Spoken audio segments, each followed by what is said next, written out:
Good afternoon, ladies and gentlemen, mothers, fathers, daughters, sons, brothers and sisters. Welcome to the pre-season race here for the Virtual Touring Car Cup Season 4. So lots of changes since we've concluded Season 3. We are over on Assetto Corsa, and now the VRCC, the Virtual Racing Car Club, is now part of the SSR family. So here we have a wide range of drivers, 22 at the moment. We're expecting 24, I believe it is, to join us for this amazing pre-season race. And the difference in cars as well, we're using several more than we were able to do so in P-Cars 2. Now, joining me in the box for this event, I'm very happy to say, is the one and only king of the gravel, as he calls himself, Mr. Adam Bent. Good evening. Good evening to you, sir. Now, Adam is in control of the cameras, as he is far more familiar with it than I am, although I will get myself reacclimatized with it, dust off the old rust when we get going good and proper. We are at Silverstone National for this event. 3 races, 3 20-minute races, of which we are in the qualifying session of race number 1. And yeah, there's some familiar names and some new ones in there that I'm glad to see. Yeah, good morning or evening. I'm so tired. One of those days, is it, Adam? One of those days. But yeah, good evening. Nice to be back with you. Right, so let's have a look at who we have got on the field. So, as you can see from the tower, we've got some with the BTCC logo. That's because that is the additional cars we are using, the British Touring Car Club. Yeah, we all know what BTCC is. As we've got Regan Mitchell in the top spot, and there's the liveries will change when we get to the actual season. We are using the BTCC liveries at the moment, so that will of course change. We look at Kieran Vidago in what is actually Rob Collard's car with the very distinct, shall we say, livery. I can't say I'm a particular fan personally, but he's in the BMW. Jumps up to third with a 50.011. Really close times, as you would imagine, in such a short circuit. Johnny Seville in the 180 car. Now he's using the Audi. Good to see the, well, we think quite as widespread of the different marks being used, which is good to see. He's having an argument with the BMW, heading down towards, getting through cops. Very nicely done. Whoops, getting a little bit wide, but still running on nonetheless. Now, as you can see, the track map in the bottom right-hand corner indicates the version of the track we are using. Now, there is Mark Holmes, a name familiar. It's synonymous with the Virtual Touring Car Cup. He's in the Toyota. Who have we got next? That is Mr. De Groot, Cohen De Groot. Again, he was with us last time around. Oh, we've had a change. 4th position has just changed hands. That's A. Martin. That's Angus Martin. So a lot of these names are a little bit less familiar to certainly myself, as none of them have come across from the SSR camp, but we have also retained a number of names from the VTCC elements, which is all good to see. Who is next, Mr. Bent? You've got Thomas. Go on. An Alpha of Thomas Frinking. Alfa Romeo, Thomas Frinking. Now, again, apologies if I don't get these names quite right. I like that livery. It's a shame we're not keeping it, but there we go. Oh, new pole time. Mr. Dorrington. I'm going to say Dorrington. I know I'm going to say it. Matt Dorrington. Great effort there. 57.817. Oh, that's not even a tenth of a second between himself and Regan Mitchell at the top of the tree. Nicely done. What did you do? Is that the Avensis? Yes, that's Toyota Avensis. So we've got 6 cars, I believe. The Fiesta, the Avensis, the Alfa, the Audi, the BMW, and the Honda. Very nice. Now, in your opinion, you're a bit more familiar with these cars than I. In fact, you're completely more familiar with them because I haven't touched them. So, is there any one car that has a dominance or has a particular advantage? We're retaining the rear-wheel drive line advantage. So off the line, expect any BMW to soar past at least 2 or 3 cars. Nice.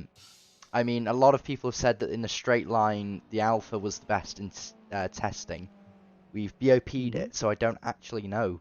It could be a lot more open than. That's the thing, isn't it? Is that unlike Project Cars 2, it was part of the reason for coming across to Assetto Corsa. And that's an unusual line, sir. Tejas Kapatka. Now, I believe we saw Kapatka is a name I've recognised. He's going what miles wide. And speaking of miles, there's a Miles. Miles Dixon. Yes, that's the name. I recognise you in 10th position. Welcome back to Miles Dixon. He's gone for the Audi and jumps in front of a Honda. And he goes off.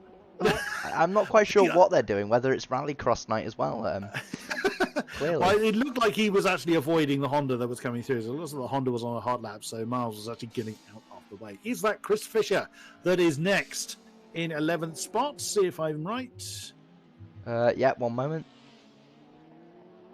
Yes, so bear in mind, we will be making tweaks and what have you to the stream and the overlay and what have you, so that we get this absolutely right. This is the main reason for doing this test session, is so that we get the graphics right, get a feel, get back into the swing of things, and also just to have a bit of fun. Let's be honest. Yeah, to be fair, that's all this evening's meant to be about. It's meant to be about the testing and learning. Just obviously, this is the first proper series of touring cars we've done on this, and it's the first one I've streamed off this content for a while. I've been doing a lot of ACC. Indeed. Right, so let's have a look at Mr. Fisher. Is that Chris Fisher, as I thought it was? I believe in it 11th is. position. It is. He's also gone Toyota. Excellent stuff. Oh, big yellow wheels. I believe that's a half fake livery. I believe that's actually after car throttles Matt Gallagher. Possibly right. Matt Gallagher from WTF1, I think. I mean, I might have a quick fact check of it, but I don't ever remember a Gallagher racing in. He's certainly the first Gallagher that comes to mind. He is the first Gallagher that comes to mind. Now I know the next one. It's Trev Hummer, our American representative. What's he going? Is that Audi he's going for? Another Audi. Audi. It's another trade price Audi. Nice. Like that. Obviously, he's coming into this as the AM champion, isn't he? So. Yes, that really went down to the wire from last season. Really, the Pro Championship was tied up much earlier on, but Trev Hummer really had a fight with Alice Hughes, I believe, was his main rival. Absolutely. Last season. Mark Pimlott, I suspect. I was going to say another in Mark Blundell's HP Audi. I do love that livery. Yes, that's a good livery. That I fully agree. Indeed, the number 8, Mark Blundell. Now I should recognise the next name, and I've forgotten who it is. Stephen Hilton. I remember Blundell. Just on the last. Oh no, another. Well, the world can't cope with more than one Blundell. But there it is. We see it for ourselves. So he's actually in car 11, but of course the livery says number 8. Now the next name I don't recognise, so that's a new one. Lucian Zamfresco. What a name! And excellent stuff. So, and that's another one of the Audi contingent. So there's quite a few Alphas in this particular shot as well. The Alpha is definitely one of the more favourite cars we've got at BMW. Oh yeah, the M-Power kind of livery. The West Surrey Racing 1 Series. Oh, Colin Turkington's. Van Binsbergen rather. Is in car number 11. Jan, is it? Jan? Yeah, I believe it's Yari. Yeah. I don't know. I'm not quite sure. Yeah. I mean, this next one I can definitely get right. If I didn't, you'd probably have a go at me. A good friend of mine, David Moll. Guten Abend, Herr Moll. Great to see David back with us. He's from Germany. He always looked forward to the fact when I would greet him in German when I spoke to him in the commentary box. Great to see David back with us. Yeah. Stu Neal, I believe that is. Next. Yes, it is. In a Neal car. Oh, there we go. The first name is somewhat right. Of course he is. Well, I mean, it made sense, didn't it? Yeah, I mean, if it didn't. Oh, another De Groot. Oh, we have 2 of them. That's a first, I believe. What's the next one? I believe that. I'm not sure. Stefan De Groot is the one I reckon. Oh, Stefan and Cohen. Yeah, yes. Stefan and Cohen. Well, I believe they both raced in the MX-5s. Okay, I certainly remember Cohen De Groot. But welcome to both, of course, De Groots. No sibling rivalry, I'm sure. I'm sure. Well, let's hope they're siblings anyway. Otherwise, we're making a very bold assumption. But I'm used to being wrong, so that's absolutely fine. Yeah, so we've only seen one Honda, and I believe this is the other Ford in Matt Jackson's Airwaves. Airwaves. Another very, very famous livery, I'd say. Actually made it on British television, didn't it, for quite a while? True enough, yes it did. That's why the advertising campaign. Stoll, yes. I can't remember his name. Sebring. I wanted to say Sebring, and I knew it was wrong. Sebring Stoll, yes, of course. He may well shout at me for that. What's Mr. Pimlott doing? Not quite sure. He's jumped back to the pits now. There's somebody miles off over there. I'm not sure who that was. I think it was Mr. Mitchell, but last one, Lorenzo Molnar. That's a name I'm less familiar with. Welcome to you. Great name, Lorenzo Molnar. Coming into Brooklands. That's a great... a little bit wide. As he nearly slams into the Gallagher car. Now that's another thing. We're going to see the liveries, and I'm going to completely forget who's in what livery. Now he's part there. And there's several people in that number 11 as well. So there's only one Alpha, and obviously it only raced for one season, and Rob Austin threw it away pretty quickly. Oh dear. It wasn't a very good touring car in the real world. I remember him saying something about it being a bag to handle, and yeah, unfortunately it doesn't. Well, fortunately for us, it translates completely differently in the video game world. But yeah, it's great to see so many Alphas, even if there is only one livery. Yes, there is just one livery, so there's lots of 11s out there. Yes. So in this pre-race session, we won't be relying too much on car numbers. When come live time, we will be having, everyone will have their own livery, their own car number, etc., etc. So it'll make our life a little bit easier, but it is something we will have to bear in mind for this particular session. So, with less than 4 minutes to go, Mr. Donington, I'm going to refer to you as that, is at the top. So that is Matt Dorrington. In the, you're going to have to remind us, the Avensis, he's in. With that 57.66, what a time. Johnny Seville in the Audi.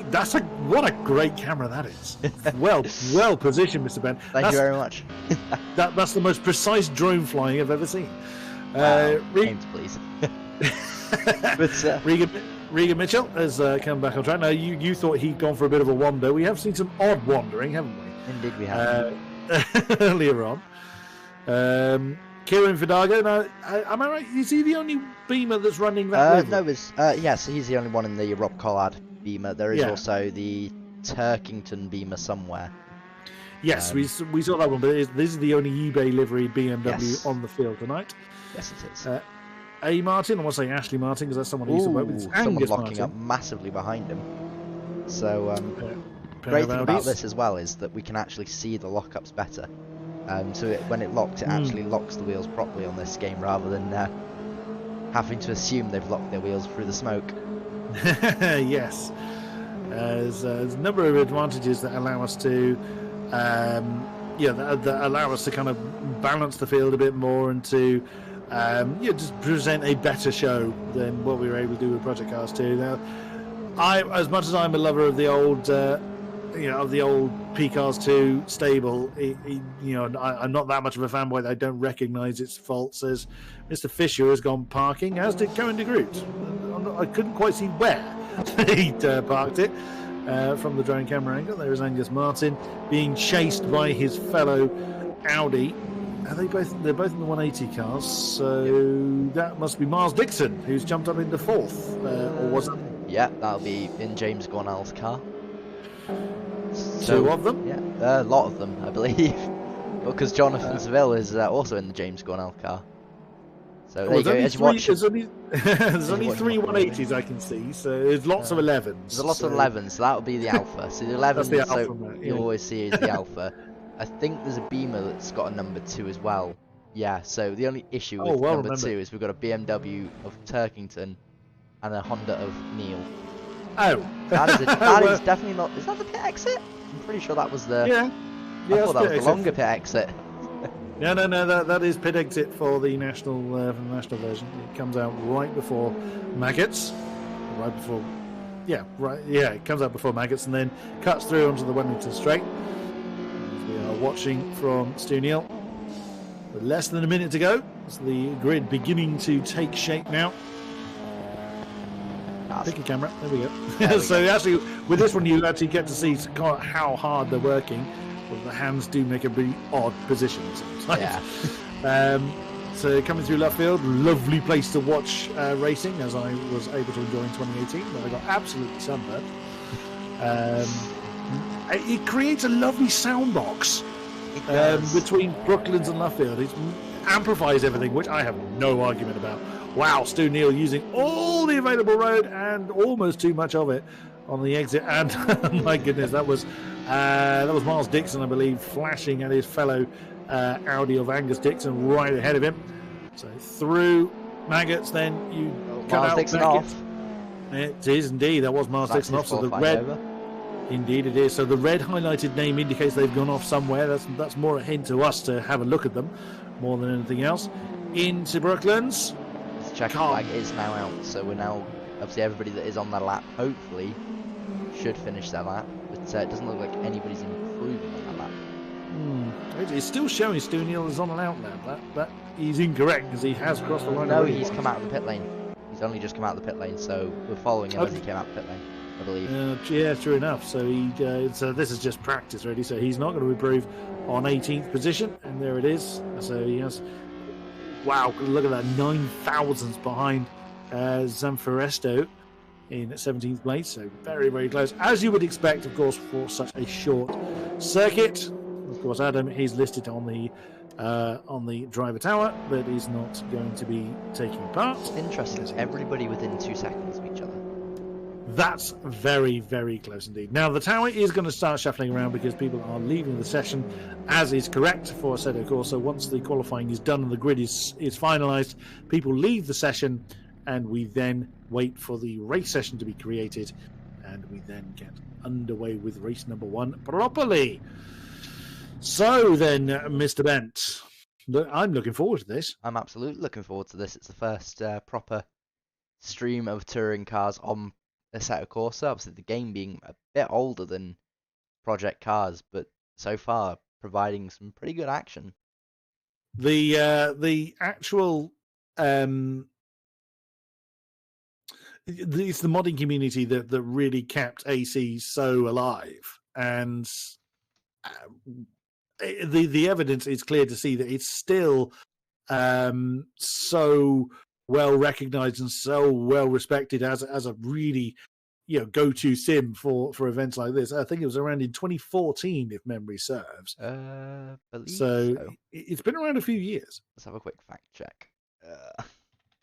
Please do. It's always wise when I say something. We are. There's Wikipedia. Although I don't fully trust it. December 19, 2014. So I did get that one right. Yes. Good. So from a game that's 7, should we say 7 years old? Yeah. Near enough, yeah. Project Cars. I mean, like I say, I've always been a big fan of the P Cars. P Cars 2 in particular. Let's not talk about the third iteration. But I recognise its failings, and there's no way it can stand up to really what the VTCC, where it wanted to strive, and the kind of the overall racing experience that we wanted to provide here for the Virtual Touring Car Cup. Assetto Corsa really was the clear decision. Absolutely, I think Assetto Corsa brings that a little bit more of an element of expansion. We briefly visited it for MX-5s, we briefly visited it for Ginettas, and just slowly but surely the need for more, not just more touring cars, but new touring cars. Obviously, you look at any race series, it has to progress. You have to get newer cars. You have to get, well, in some ways, faster cars. And it feels like Assetto Corsa and this amazing mod by the late Sean Clark absolutely encapsulates everything the VTCC is about. 100%, as the race session is now up. So we will now head towards that and get ourselves strapped in for race number 1, which is going to be an absolute stunner. It's great to see. It's always great for me to see how new names deal with the establishment. Now, I say the establishment because, of course, we've been following the VTCC since its inception. Yeah. So there's a lot of names, as mentioned, I'm particularly familiar with. And coming across into the SSR family, which is a huge step forward for this series. It's wonderful to see their established names, cross swords with. I don't want to say ours because we're all all under the same banner now, but it's very much two different communities coming together, and let's see how they get on. Absolutely, I think it's interesting. Obviously, I didn't really know much about this community when obviously first mentioned, but yeah, upon more digging, obviously it's a good standpoint, a good point, and it also encapsulates just how much work over this past year has gone into a group like the VRCC to be noticed by a massive group of such as SimSports Racing and be invited to be obviously a part of their bigger community. Now, Mr. Dorrington, have you jumped into the commentary box with us? I believe I have, yes. You're on pole, man. What are you doing in here? I have no idea. Someone told me to come in here, so I came in. And... Well, you're absolutely welcome to, sir. I mean, well, I'm currently sat on the grid. Yes, I mean, we were staring at you. We just weren't quite expecting it, but great poll, great start. How are you feeling heading into these races? As much as they're kind of a dress rehearsal, are you looking forward to taking part in the full season? Yeah, it should be good fun. I'm partnered up with Roy Grassi, who I've known for quite a long time. We used to do a bit of karting together. Awesome. So yeah, it should be a good laugh. Me and him always used to get on when we used to do karting, so it should be really good fun. Roy is a name we have seen many a time. So yeah, go on then. Who's the quicker one? I have no idea. To be honest, we've literally done a handful of laps together. I have absolutely no idea. Well, we very much look forward to the conclusion of that one. I will say, Matt, I'm going to warn you now, I am going to refer to you as Matt Donington. I'm sure I'm not the only one that said it. Only because the screen I have actually shows the R's as N's. So I apologize in advance. Best of luck, and we look forward to chatting to you again. Thanks very much. See you later. See you later indeed. So Matt Dorrington on the front row along with Johnny Seville.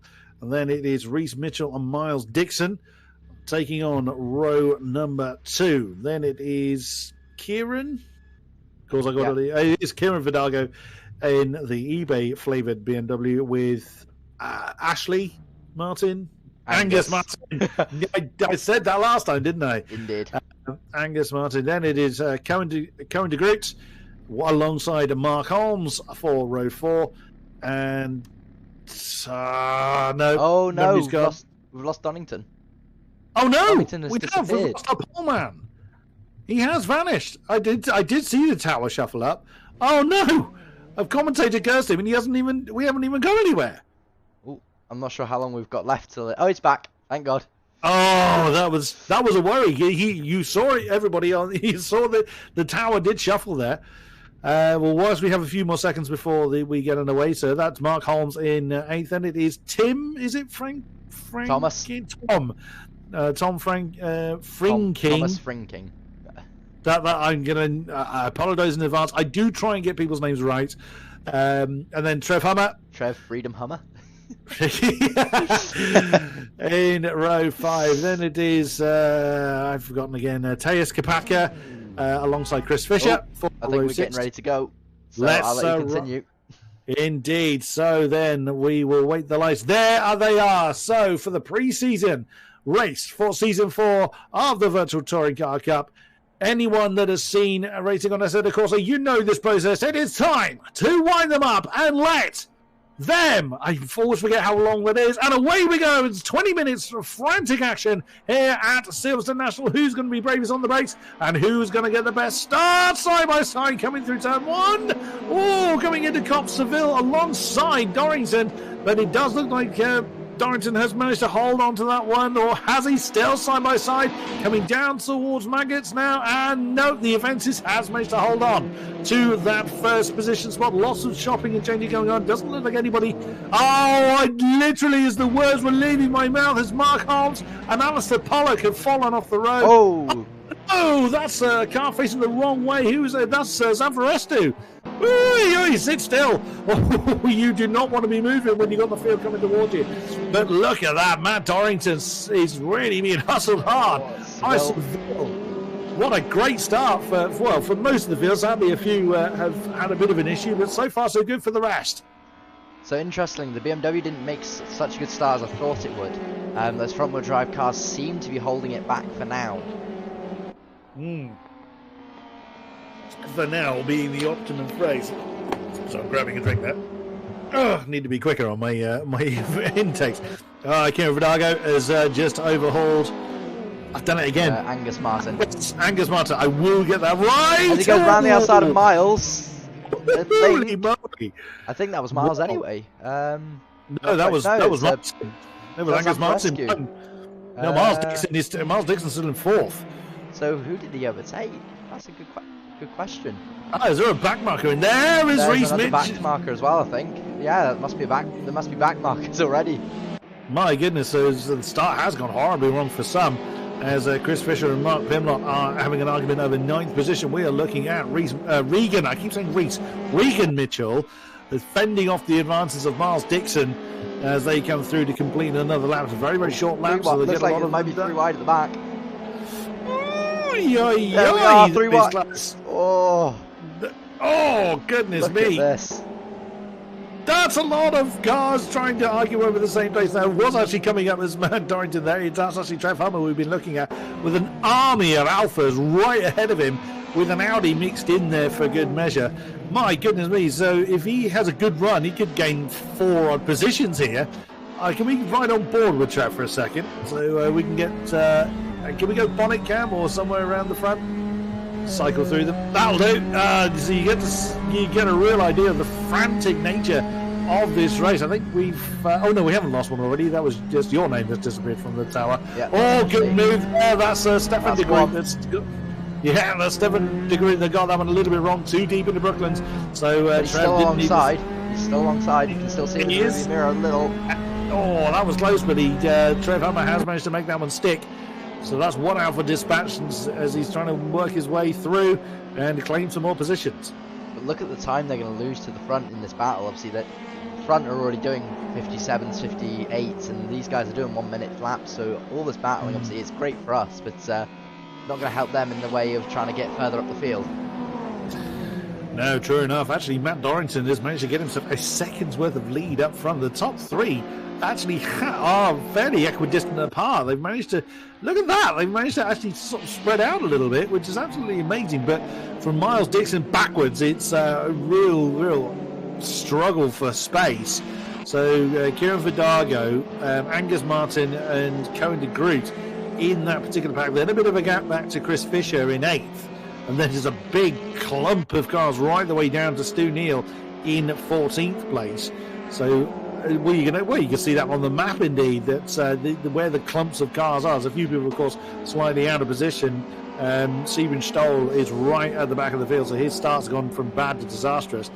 You see the boards lighting up purple there. That's personal best laps. Personal best laps, isn't it? It's a little bit confusing because purple you always assume to be race best, but no, that's just personal best that's been set there.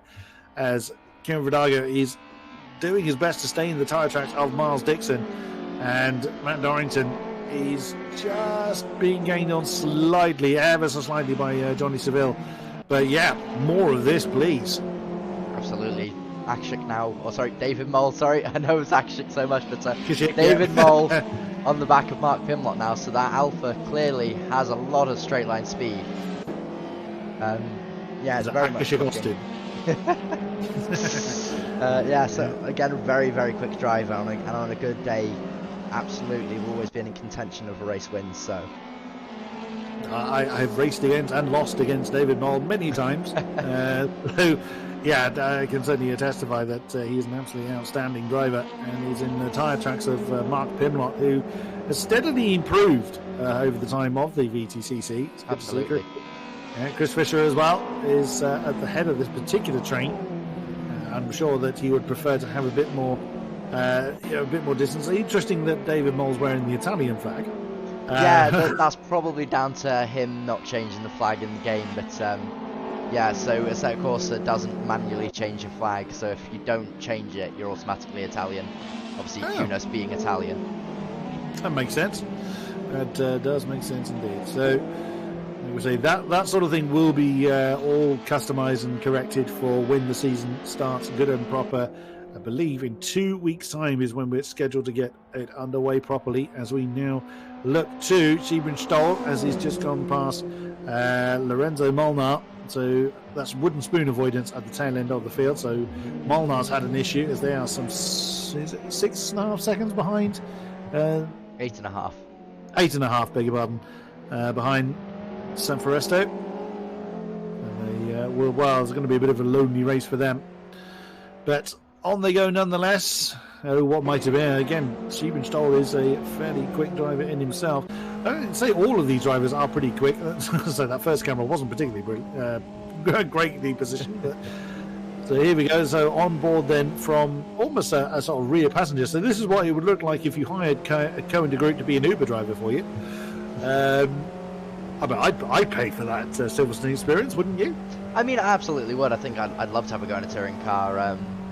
The closest I ever got was a passenger lap in the MX-5 that I work on.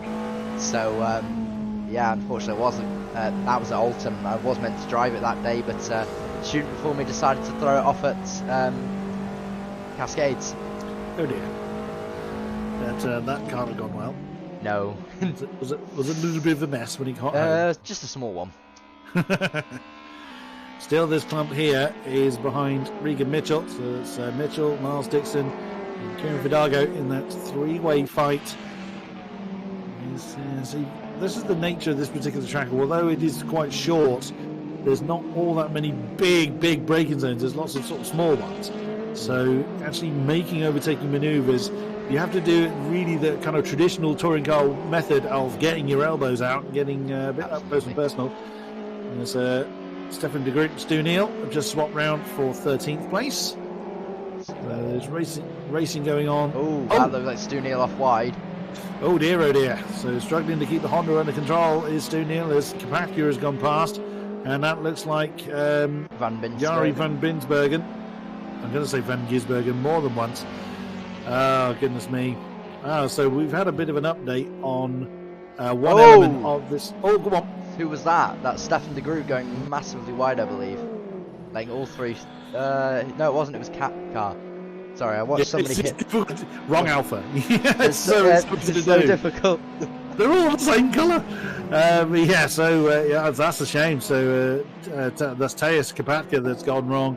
And all that, you've just done well to get up to that position, as Mark Holmes and Jari van Binsbergen have swapped round. Well, they haven't quite.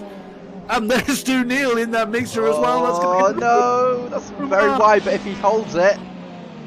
That's a brave boy. Very brave. Well played, Mark Holmes. My goodness me. So Stu Neal rather had Stu Neal's thrown off the road again. Oh, this fight is just turning and corner on corner, lap by lap. That's amazing stuff. That's touring cars for you. Absolutely. That's the thing about touring cars. Nobody's ever safe. Especially today. Obviously, I won't spoil too much, but yeah, it's very much never written until the very last corner in the checkered flag. So, an update we've had, and this was another point I was going to raise, was that with the Assetto Corsa, we have the opportunity to put ballast, success ballast in place. Yeah. And the top 10 finishers will all have an amount of ballast applied. So first we'll have 65 kilograms. Wow, that's a lot of weight. Yes.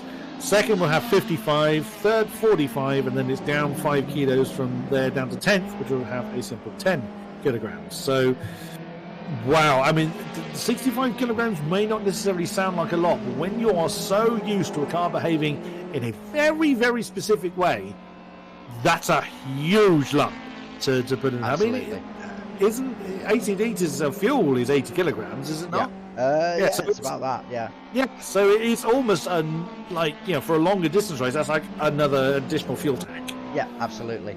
Obviously, interestingly, I was watching the touring cars today and found out that teams such as I forget the name of the Infinity team. I believe it's I I can't remember, but so obviously Ash Sutton, last year's champion of the VTCC, the real one, they actually practice with full success ballast, so their winter testing was all done with full success ballast.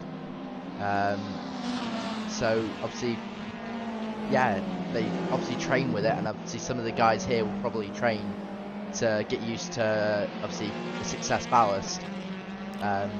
Good call. But yeah, obviously the best way to do it will be to as we got Vidago on the back of Miles Dixon. We do. Struggling away to keep that BMW under control. Is that Stu Neal? No, that's Regan Mitchell. Beg your pardon again. Same livery, different driver. I was going to say, goodness me, he's not being lapped, is he? But no, he's not. So fair play. He's trying to do his best to keep that one under control. Absolutely. But yeah, unfortunately, whereas Project Cars was obviously more arcadey, which allowed people to sort of suck themselves back in as such. With Assetto Corsa, this is more like you're more likely to see what touring cars would be like in real life at circuits like this, Buxton, faster circuits. Obviously, you've got the first 2 laps, which are absolute chaos, and then you very, very rarely get any overtakes afterwards because people are just following.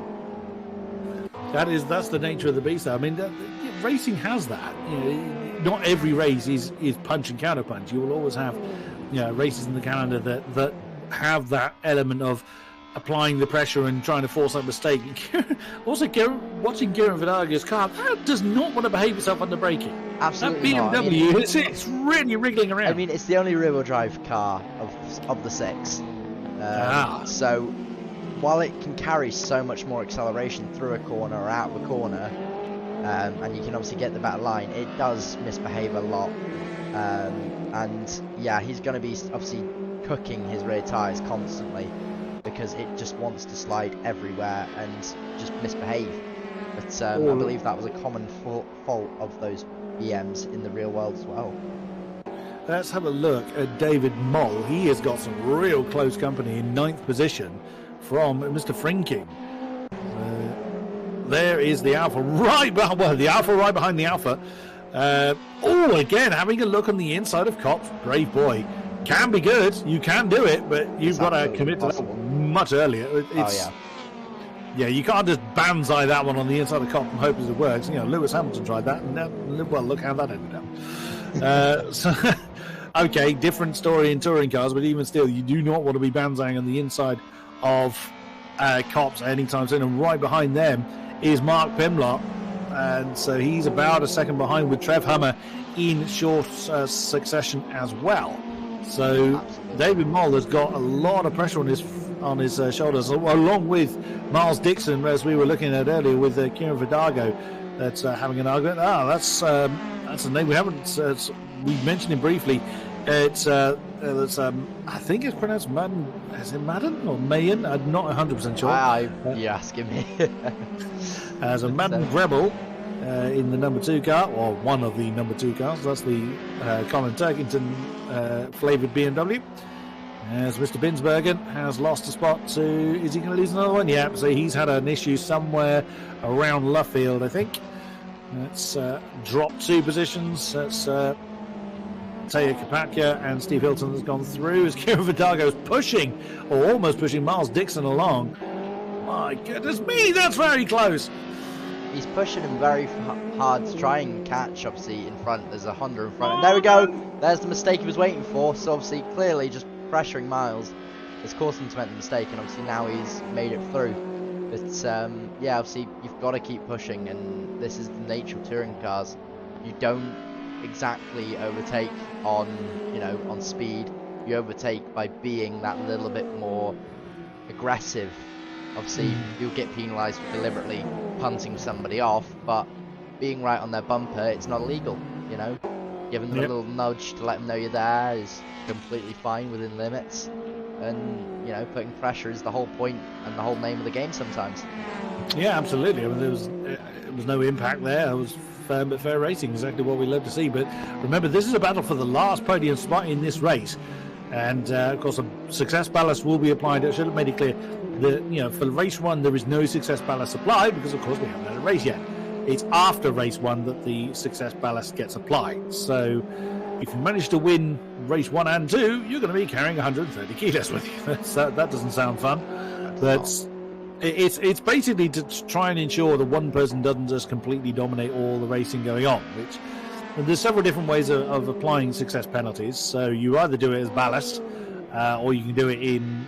If you had a pit stop race, you would have a pit stop penalty to apply, which we don't have in this series. Hence why we're running success ballast. But that's going to really test how these drivers have gotten accustomed to their cars. Of course, they've just run them with no ballast, so suddenly they're going to have to really adjust to the car's a bit more sluggish to turn in. It takes longer to slow it down, and they're fighting off people that have either less or no success ballast. I have a feeling that the success ballast may make the BMW more drivable, and it may actually benefit it. There are a few cars that, obviously, again, like in the real world, their counterparts were actually really good.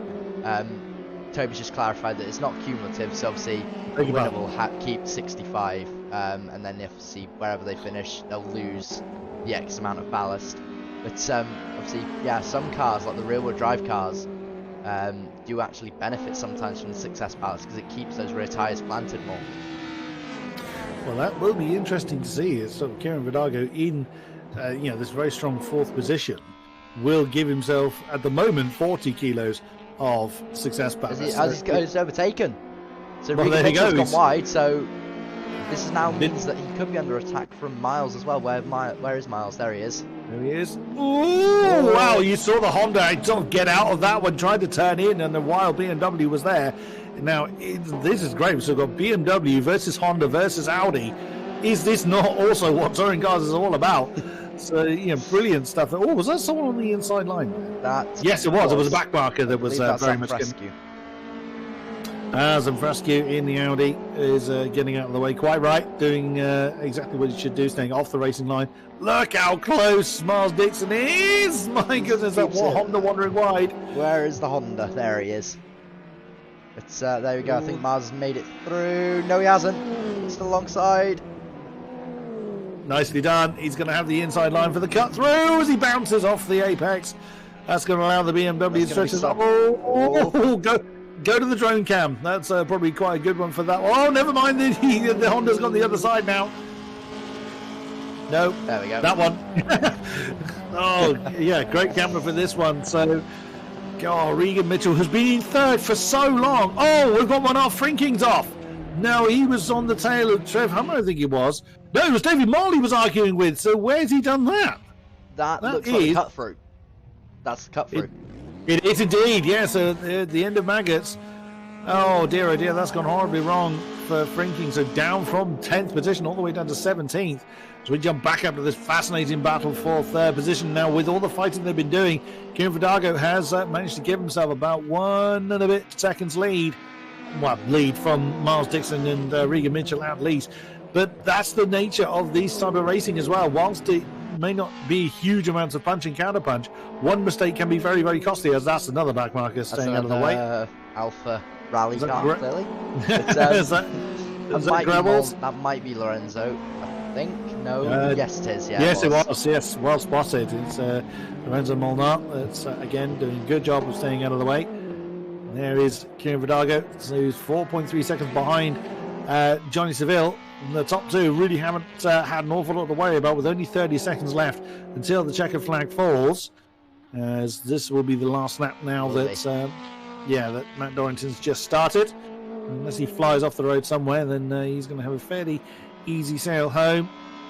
There's a back marker that's in between himself and Johnny Seville. Alice is always... He's got more talent than his results have ever shown. I think he absolutely does. He's a very quick driver. He's just streamer. Tremendously unlucky. He likes to put on a show, and unfortunately, sometimes that show involves him putting himself in a position.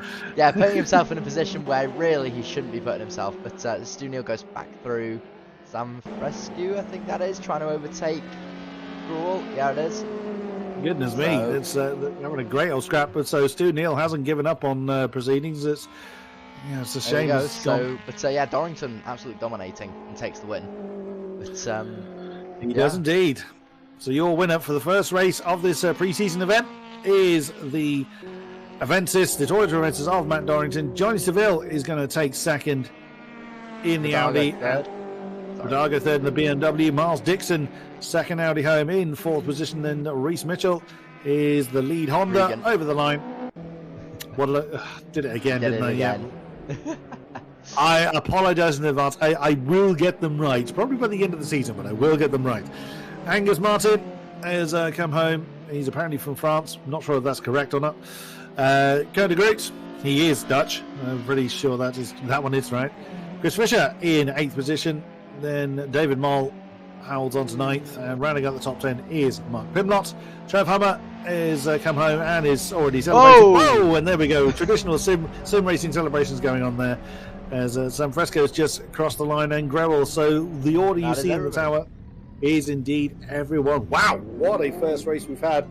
So now what's going to happen is the success ballast is going to be applied to everyone as previously mentioned. So Mr. Dorrington is going to come away with the full lot. So all 65 kilograms will be applied to his car for race number 2. Seville will have 55. And then it was Vidago will have the 45. And then 5 kilograms downwards from there on down to 10th place will have 10 kilograms. Indeed it will. I believe we're now waiting on the 3 podium sitters so that we can talk to them while Toby goes and plays with ballast. Excellent. I wonder what ballast is whether it's potatoes or bricks, or we have some volunteers. We do. We have got. Let's see if we can get him on board. Our 3rd place man in the BMW, Kieran Vidago. Are you with us? Hello, how you doing? Well, we had a lot of fun there, and great way to grab hold of the podium right at the death of the race. Well done, sir. Yeah, it was really fun. Yeah, the BMW's a bit slow in a straight line, but it's good in the corners. It looked like you wanted to misbehave rather a lot. Yeah, its back end's a bit twitchy, but it's very fun. So you're going to have a fair lump of ballast, as Adam was surmising. You might have a few spuds in the back of the car. How much of a difference is it going to make? Do you really notice it? From testing, from like qualifying to race fuel, doesn't really make a huge amount of difference. But I haven't done a large amount of fuel in the car, so maybe it will slow me down quite a bit. Were you eyeing up a podium, or just kind of seeing how it went? I was aiming to try and get Miles. Me and Miles have raced a lot in the past, and I know he's very quick and very good. I thought Regan was a bit out of touch, but suddenly I think the Honda's tyres struggle a bit towards the end, so I was able to get him. Awesome stuff. So, what are you eyeing up for race number 2? Just some good battles, really. Just have good some man. Good clean racing. A great answer. So, best of luck for race number 2, and we will hopefully speak to you again. Thank you very much, Kieran Vidago. Thank you very much, guys. We have got our next podium sitter in the form of Pulse driver John Seville. Are you with us? Hello, hi. Well, a fairly lonely race for you, or for all intents and purposes, it seemed. Yeah. Me and the just pulled away, but yeah, I couldn't keep up with the leader. But yeah, we were just a bit of a lonely race for both of us, really. Yeah. So, were you expecting the race to go quite like that, or were you kind of thinking, well, we'll take it as it comes? Was there any kind of preconceptions coming into this? No, I had no idea. Quali was quite close, less than a 10th off pole, so maybe just a bit. Yeah. So I did expect to be a bit closer, but obviously, is it Matt? Matt Dorrington was the one ahead of you. Yeah, Matt. Yeah, he had a bit too much pace for me in the race, obviously. Yeah. Well, he's going to have a few more potatoes in the back of his car than you will in yours. Do you think that's going to make the difference? Yeah, hopefully, yeah. But yeah, that might pushes both into the rest of the pack as well, so it might not be as easy as race 1 for both of us. We will look forward to that. So best of luck for the remaining rounds. Thank you very much, John Seville. Cheers, thank you. And we will once again have a chat with our lights to flag winner. It is Mr. Dorrington. Are you with us? Hello. Well. How's did you luck on it? I'm not sure luck. I think you're slightly disingenuous to yourself there. Just, well, great performance, sir. Bravo. Thank you. I mean, I think, to be honest, I think Johnny and I would have had a pretty close battle if I hadn't got the little gap at the start. We were kind of pegging the gap, to be honest. So you're going to have quite a lot of potatoes in the back of your car. You can have a passenger. Is that something you're really going to feel? So we're sort of trying to surmise how much of a difference it will realistically make. You're going to have 65 kilos on board. Is that something you're going to think, wow, this thing doesn't want to behave itself, or will it just be, still turning the miles? Simple answer, no idea. No idea. But I would imagine it's going to make a fairly, it's going to make a pretty decent difference. 65 odd kilos extra in the car is going to make a bit of difference minimum. It's going to be. I think a whole fuel tank you can't use. Yeah, someone reckoned it was half a second a lap. Oh wow! Which tracks are short is quite a significant difference. Yeah, so it's it should be interesting, that's for sure. I have no doubt. So, were you aiming for the top spots coming into this round, or again too much of the unknown? Again, didn't really know, to be honest. Obviously, this is the first. I don't really do a lot of AC, to be honest, so didn't really know where I was going to be and what I was going to kind of be, up against, to be honest. So it was kind of very much a come in almost blind. And wow. Just, I don't quite know how. I mean, obviously this is just a practice weekend, really, so it's just a bit of fun. So we're all just having a good time out there. Really, it's nothing competitive. So. But yeah, it's nice to always come first. Nothing competitive, but you're still aiming for the win. Yeah, of course. And anyone that does this is always aiming to win. Irrelevant. Amen to that. Amen to that. Quite right. Well, we wish you the best of luck for the next race. So you'll be starting. I think is it top 10 reversed? I think they would. I can't remember. Will we starting in? No, it's starting in race finishing order. Yeah, so it's race finishing order. So. Best of luck for pole number 2 for the second round, and we will hopefully speak to you again. Thank you very much, Matt Dorrington. Thanks very much. Right, so we are back in session. So yes, this grid is formed from the race results of race 1. So at the moment, not everybody has reappeared. We'll get everybody back in as quick as we can. But of course, those at the front are going to be considerably heavier with all those potatoes running around. So... Oh, yeah. I mean, as Matt Dorrington, what a great performance, but that's a big, big lump he's going to have in the back of that car.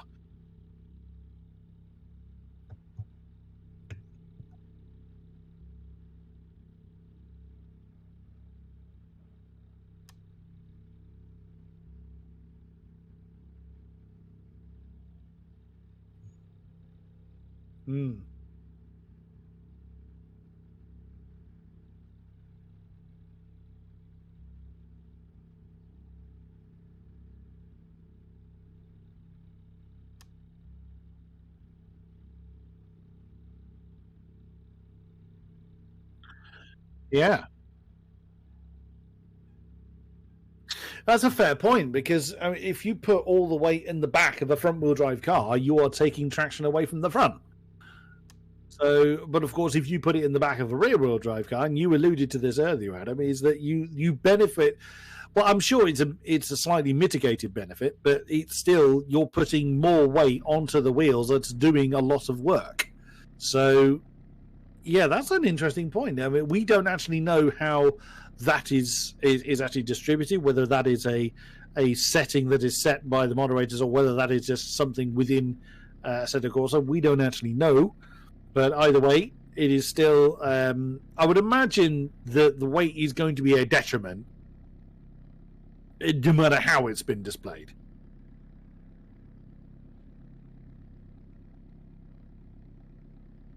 Oh, sorry, I just realised I've had the wrong mic muted, but yeah. So no, you're completely right. Obviously, wherever the weight is going to be detrimental to how the car handles. Yeah, I've just been politely reminded that I was mute on the stream. I've had to switch my microphone for the stream, but yeah, obviously it's going to be a massive detriment to each car in different mannerisms. I've tested every single one of these cars, so I found the BMW to be quite good fun.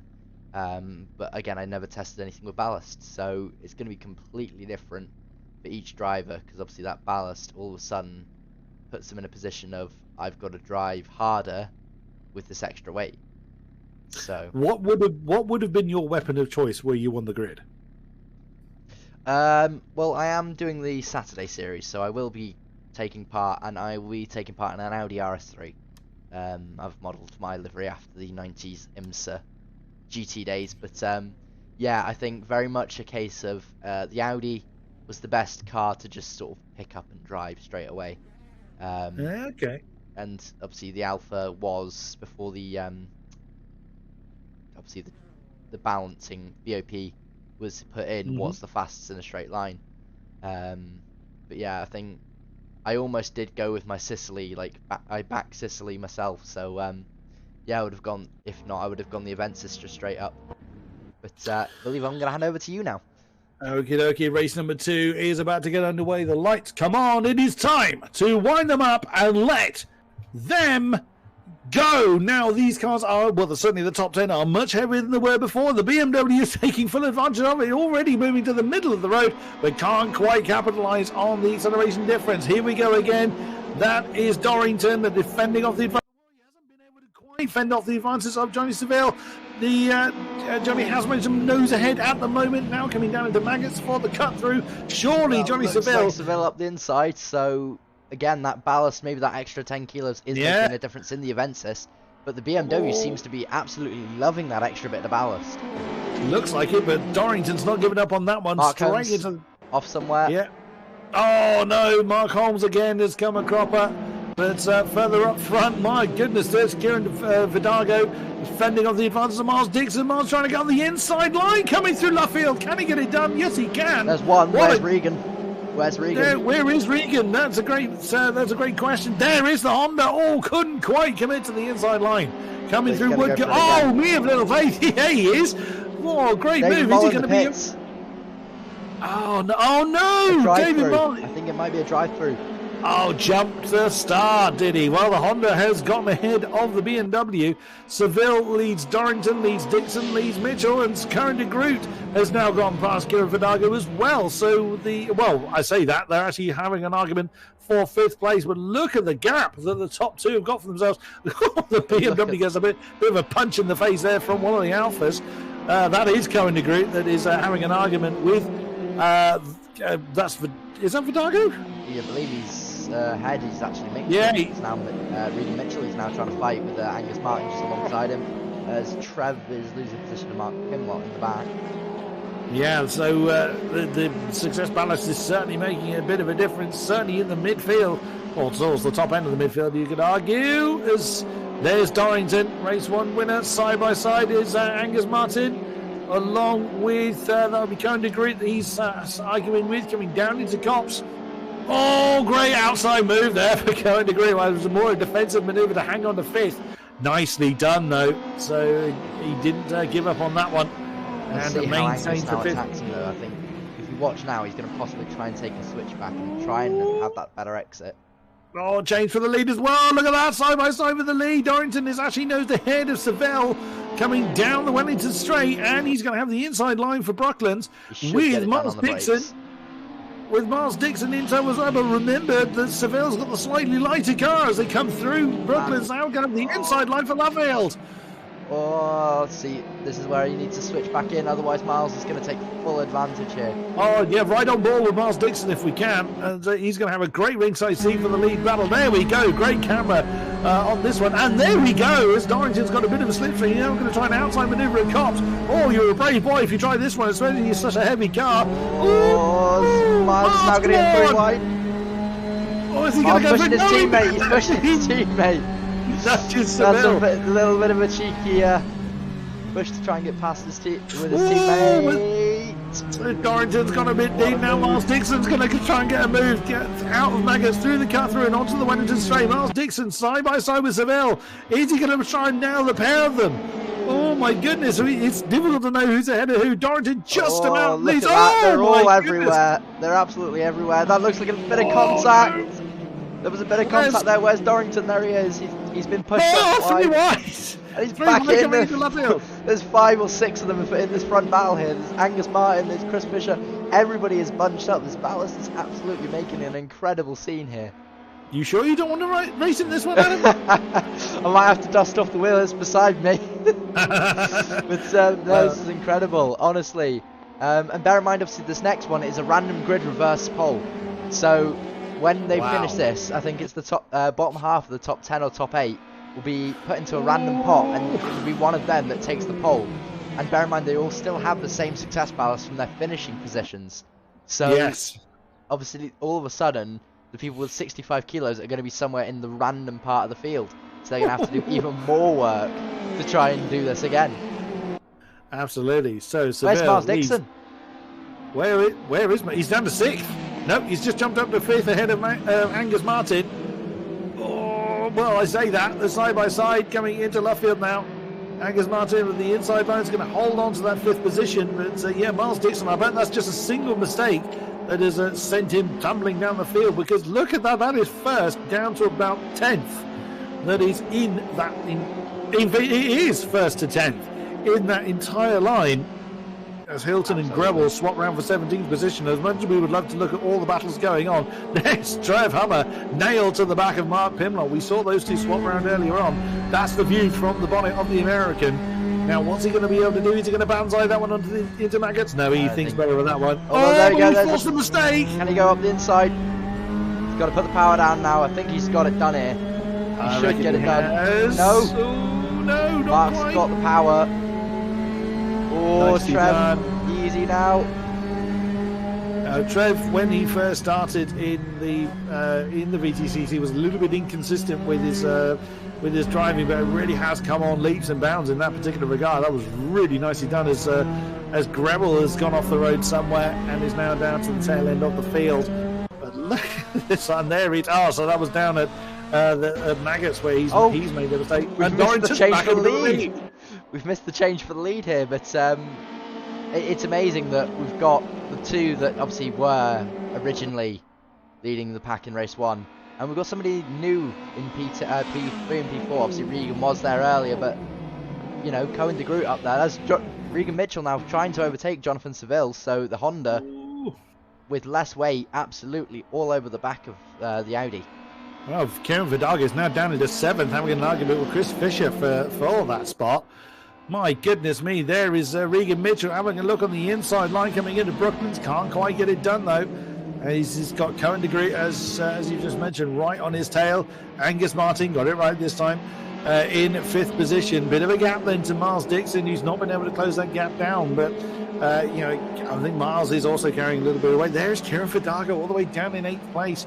Trev Hummer has overcome Mark Pimlott as well for that 9th. And we did see a little bit of that battle before we jump back up to the lead fight as they come over the line again with still more than half the race to do.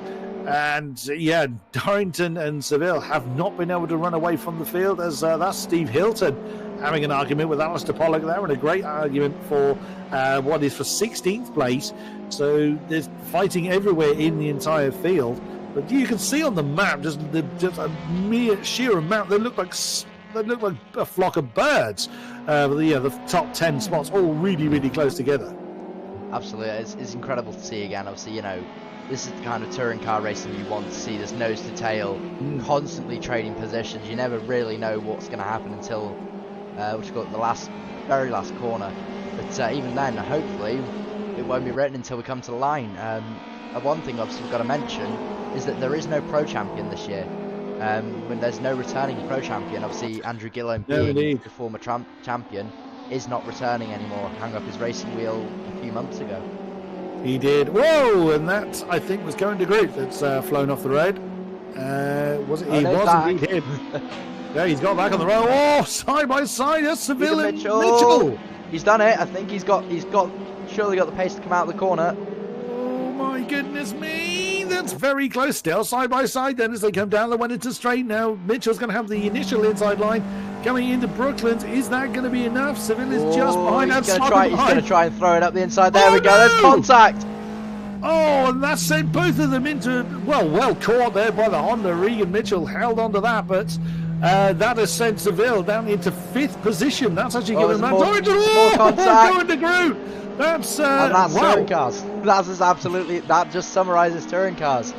Yeah, You've got to go for a there, move, and absolutely amazing work by Regan there. Absolutely emulating the driver who would be driving that Honda, Matt Neal. Yeah. Just absolutely no backing out, and absolute bravery. And Jonathan Seville threw himself off wide there, I think, again.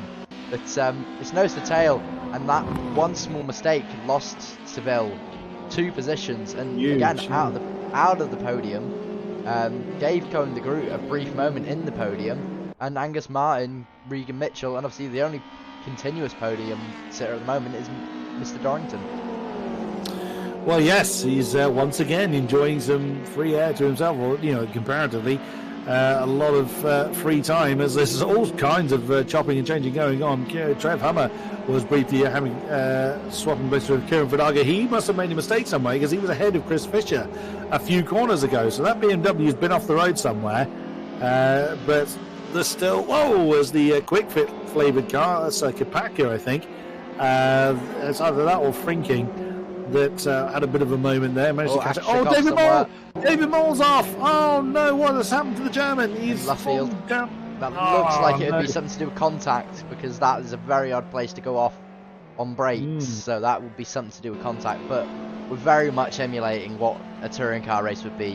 This nose to tail stuff. Here we go. Still absolutely nose to tail. Anyone makes a mistake, and they're going to pay handsomely for it. Oh, let's ride a ball with Chris Fisher, because he's at the back of this sort of really condensed field. There we go.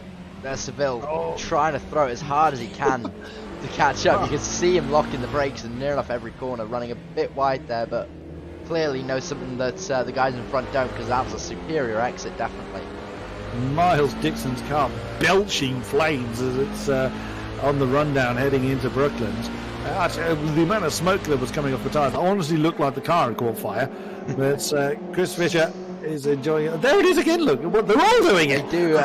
Again, the great thing about Assetto Corsa is it does like to play with its flame settings, definitely.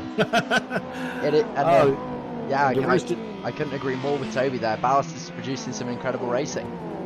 Isn't it just? Crikey, it's difficult for us to keep up with, which is a good problem for a commentator to have. But it does mean that we can't see everything. It's only us two that are looking at it. We don't have an army of spotters out there. It's kind of Groot is thinking about trying to throw that one on the inside of Angus Martin at Brooklands. Doesn't quite go for it. Again, the cars are going to weigh slightly different to one another. But Dorrington has absolutely bossed his ballast. I mean, whatever he's feeding that Toyota, I want some, because honestly, he's pulled away from the field. And he's the heaviest car of the lot. I mean, Absolutely. that's a storming performance from someone that doesn't play AC very much. Good Lord. and stunning performance from Mr. Donington. I think they've added 65 kilos and removed some sandbags. Yeah, I think he... Oh, blimey! That was a bit late on the brakes there from Johnny Seville, trying to make his way back up through the field following that incident he had a few laps ago. Let's ride on board with Seville, because he's in a real opportunistic position, as we see Cohen de Groot getting side by side with Angus Martin. He's going to lock it up here again. I can guarantee it. He's going to lock up the brakes a little. There it is. There's a little puff of smoke. As he now tries to throw it around the outside, he's going to keep pushing. Cohen's not going to give him any room there. No.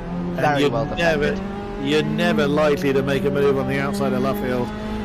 Not unless you've really got a lot of overspeed on the car ahead of you. Here we go again, over the line. 7 minutes of the race to go.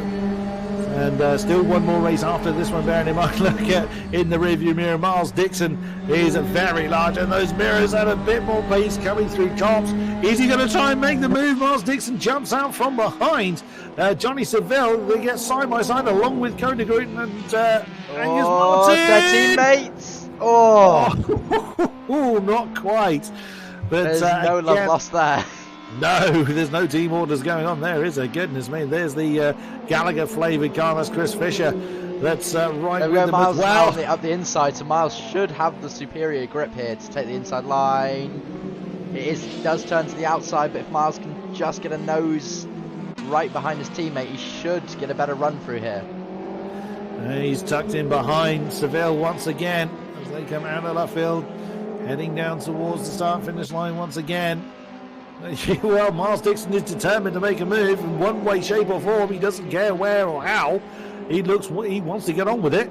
But at the moment, it's not coming his way. The lead has shrunk a little bit, but it's not shrinking enough to before the time would run out. So Regan Mitchell doing a good job of trying to keep Matt Dorrington company. There's still 1.5 seconds between them, which is a lot. Chris Fisher on. Oh no! One simple mistake and Fisher's gone round. Miles round two.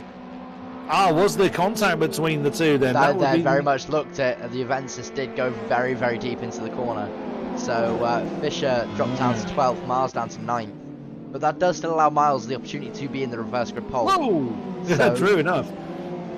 And only 15 kilos, so you'd absolutely be able to dominate it. With Kopatka almost making a move. There's Angus Dixon, who's got himself a tiny bit of breathing space from Cohen de Gree. Now Johnny Seville has gotten onto the back of the Dutchman, so is he going to be able to climb his way back into a podium? We will see. Or will we be having a chat with the Dorrington, Mitchell and Martin this time around? Less than 5 minutes to go. There is Kopatka. Great switch back from Miles Dixon there. He's got the move done, but the Alpha has a superior straight line speed, I believe. So if he can't get a decent pull from him on the straight, it's very much game on again into the next turns. I forget what they're called, but yeah, it's going to be very interesting to see how he responds to this. Fisher as well, looking large in the rearview mirrors of Frinking. And there goes Kopatka on the inside line, coming down into Brooklands. He's made the move, but can he make it stick? Well, yeah, he has. Yes, he has. Good move. Where is Miles? Well, he's still there. It's unfortunately that camera. Oh, there he is. Oh, there he is. Wow, just alongside the camera that move. Oh, he couldn't quite get it done. There goes Fisher on the inside line on Frinking. Can he get that one done? No, not quite. That's wow, absolutely battling everywhere. Absolutely brilliant stuff. 4 minutes. Oh my God, pick a line, Miles. Miles wasn't quite sure where to go. There he goes. He goes back into the same position again. So the same move as he did literally a lap earlier. Are we going to see an exact copy of the same lap? But that was an incredible move again. Maybe not this time, as he's locked it slightly. It's a bigger gap this time. Yeah, I think Kopatka was a bit too deep going into Look at the closing speed of this Alpha. Look how quick it closes the back sometimes. Honestly, as soon as it sits behind something, it just, there you go, there's the closing speed. He's run a bit wide, but that might allow him to have a little bit more grip for the corner. It does. Can he hold it, get closer? Watching the rearview mirrors, Chris Fisher seems to be also attacking Thomas Frinking. For a 7-year-old game, it still looks pretty good, doesn't it? Absolutely. Yeah, no argument there. I mean, yes, of course, it's had some love and care over those years, but it's still been well represented. Less than 3 minutes to go, and Matt Dorrington, his lead has still dropped a little bit. Look at this scrap going on once again. The best scrap we've got towards the top end of the field is for third place. Angus Mitchell, what am I on about? Angus Martin fending off Cohen de Gree, who's fending off Johnny Seville. Now, we've seen how quick Johnny Seville's Audi here. Of course, he's got that success ballast on board. But again, in the past, we've seen what Cohen de Gree can do. Is he going to be able to muscle his way past Angus Martin? He gets himself in a position to, but doesn't quite get the drive, whereas that's where the Audi really comes into its own and is just able to keep the Alpha at bay. Yeah, I think the Alpha is a really quick car, but it just doesn't have the exit speed of the Audi. As you can see, the Audis close and overtake easily through Cops and obviously into Maggots, but as soon as they get on the back straight, I believe it's the Wellington straight if I'm not mistaken, all of a sudden the Alpha comes alive and it just goes so much more faster. It just has that superior top end. And here we are on the Wellington straight now, screaming on down towards Brooklands. Well, Johnny Seville looks positioned to keep the pressure on Cohen de Gree, but is a little bit too far back this time. He's running out of minutes, only 1.5 of them to go. As that lead remains still over a second between Dorrington and Mitchell. That's on board with Johnny Seville in 5th position, still positions being swapped behind them. Trev Hummer, Mark Pimlott, as well as Chris Fisher and Tom Frinking, all having their own respective arguments. We can't look at all of them at the same time. But that's another 10th game from Mitchell over Dorrington, but he's going to run out of time. I would say there's 2 laps to go. I would say that there is 2 laps to go for Dorrington. Oh, De Groot getting very wide there on the exit of Cops, now coming down towards Maggot. This is where the cut through is. Johnny Seville, I think he's definitely feeling the effect of that ballast in the car. Now onto the Wellington straight. What's he going to do? He's not going to be able to do anything from there. He's Curran de Groot's a little bit too far back off the tail of Angus Martin to force the issue. You can just about see at the top of the shot there the lead 2 of Regan Mitchell and Matt Dorrington. Now that gap is almost under a second now as we start the final lap. Is Mitchell going to be able to mount a charge on Dorrington, I wonder? Well, interestingly, Miles is losing positions left, right, and centre as he dives back up the inside. I say that, and he said, "Is that a challenge?" And Chris Fisher's gone through as well. Well, yeah, Chris Fisher gave Kopacka a bit of a punch in the face there. There is Regan Mitchell, and there is race leader Matt Dorrington. Wow. Is Regan Mitchell going to be able to do it? The checker flag is now being readied for our race leader. Ooh, it's going to be a bit tight. There he is. It's down the Wellington straight, so unless Mitchell can close before the turn, it's going to be a bit big, isn't it?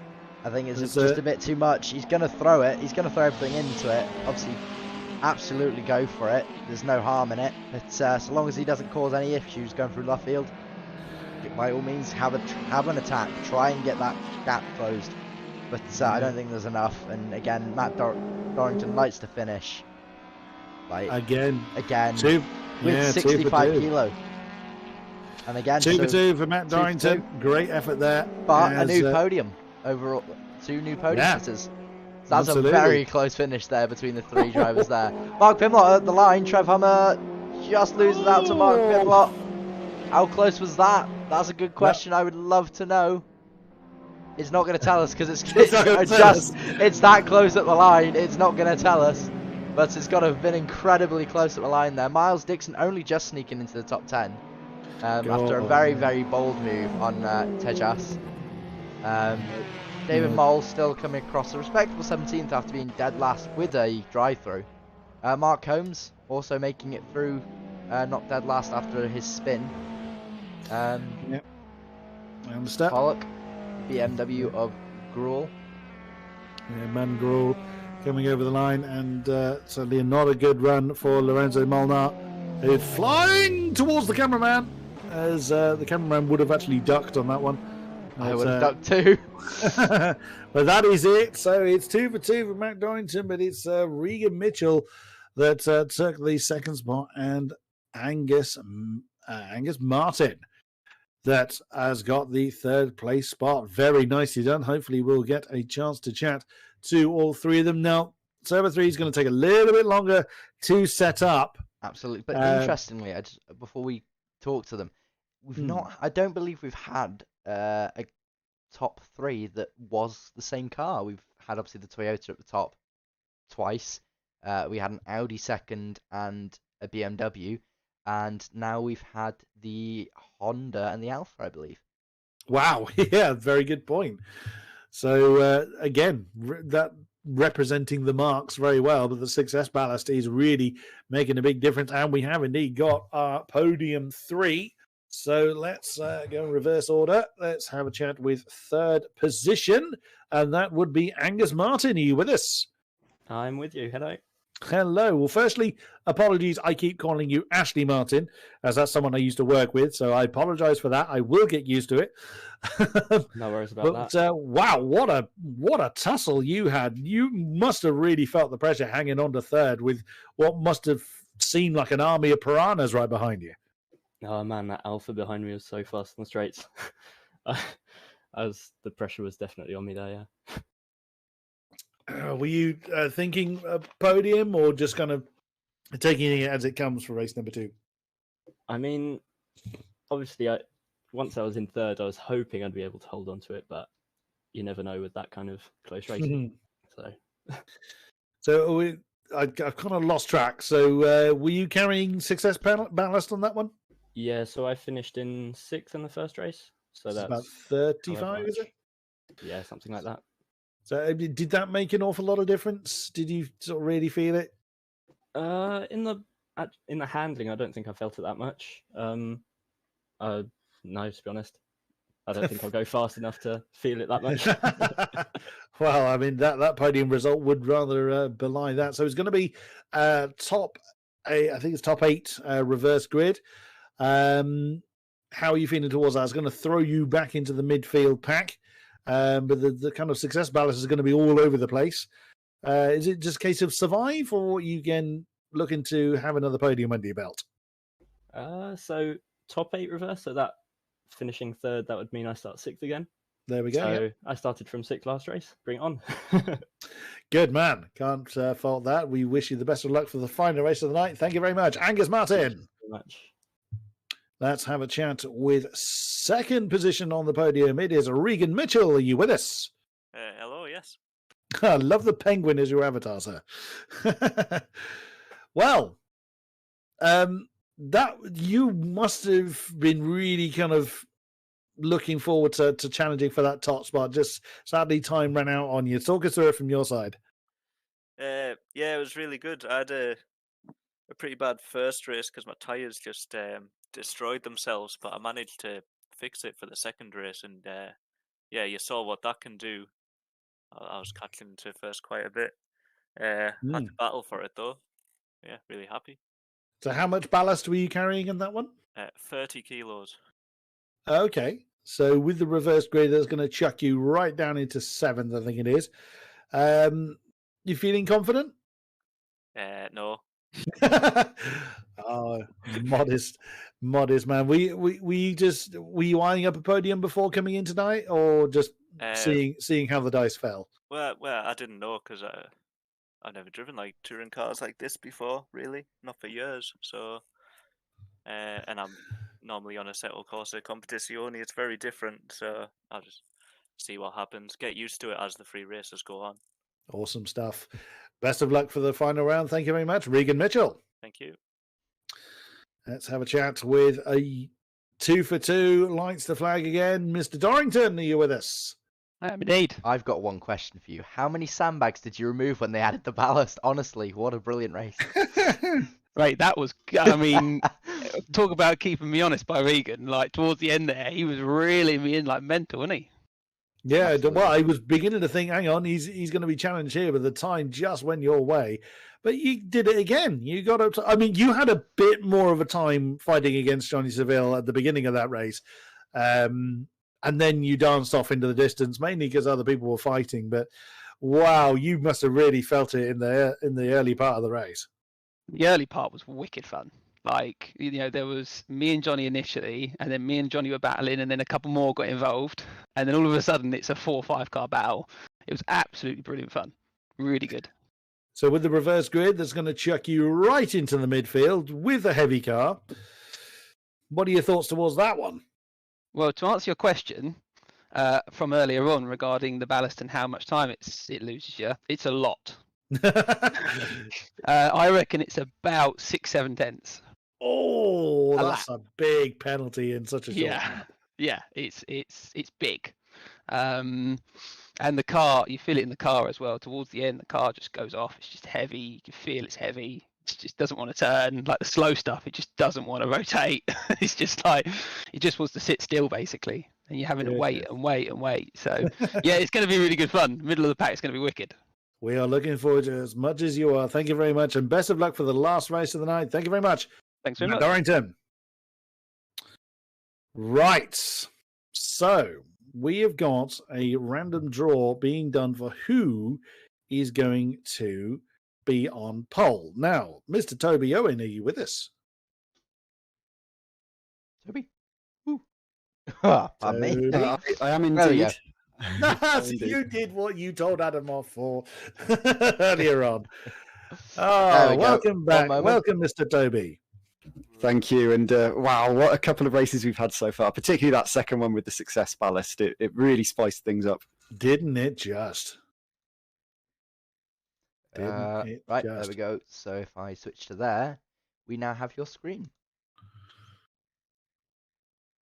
Excellent. Yes, thank you. So just to let you know how this is going to work, we've got the top 10 from the previous session as they finished in the race. No time penalties applied, so it is as they cross the line.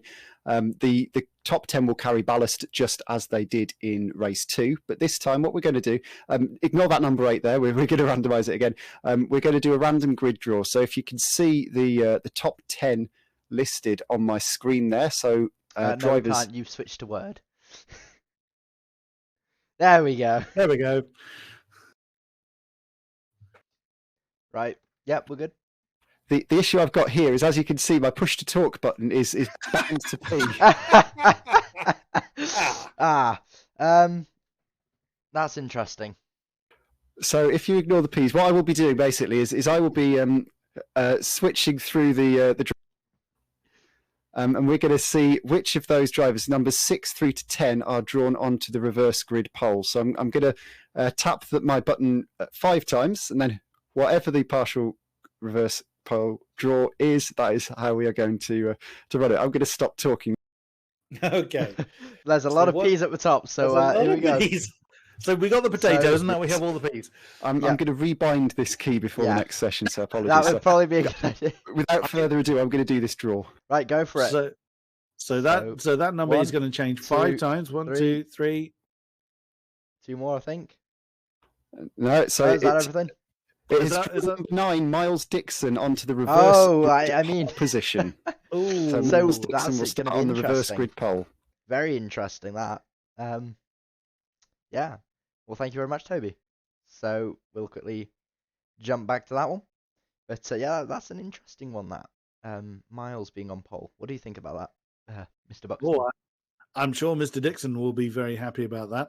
So that's very much emulating how the VTCC do it, from what I understand. Yeah. So yeah, that's going to be great fun to see. How the Kieran Verdago in chat saying, "Please be me." Sadly, it wasn't you, sir, but it is going to go the way of Miles Dixon. So Miles won't be carrying an awful lot of ballast on with him. 15 kilos. Oh wow! So he's got a great opportunity just to run, basically. But you say that, but I believe he's got a BMW somewhere near him with less ballast as well. So all of a sudden, he's got to fight a BMW again. And I mean, I'm very much looking forward to seeing how the BMW stacks up against the Audi off the line. Is even with the ballast. I mean, we saw how quick he was off the line with the 45 kilos he had. Now all of a sudden he's only got, I believe, only 25 or 30 kilos. So all of a sudden that car is going to be a very big rocket ship again. Indeed.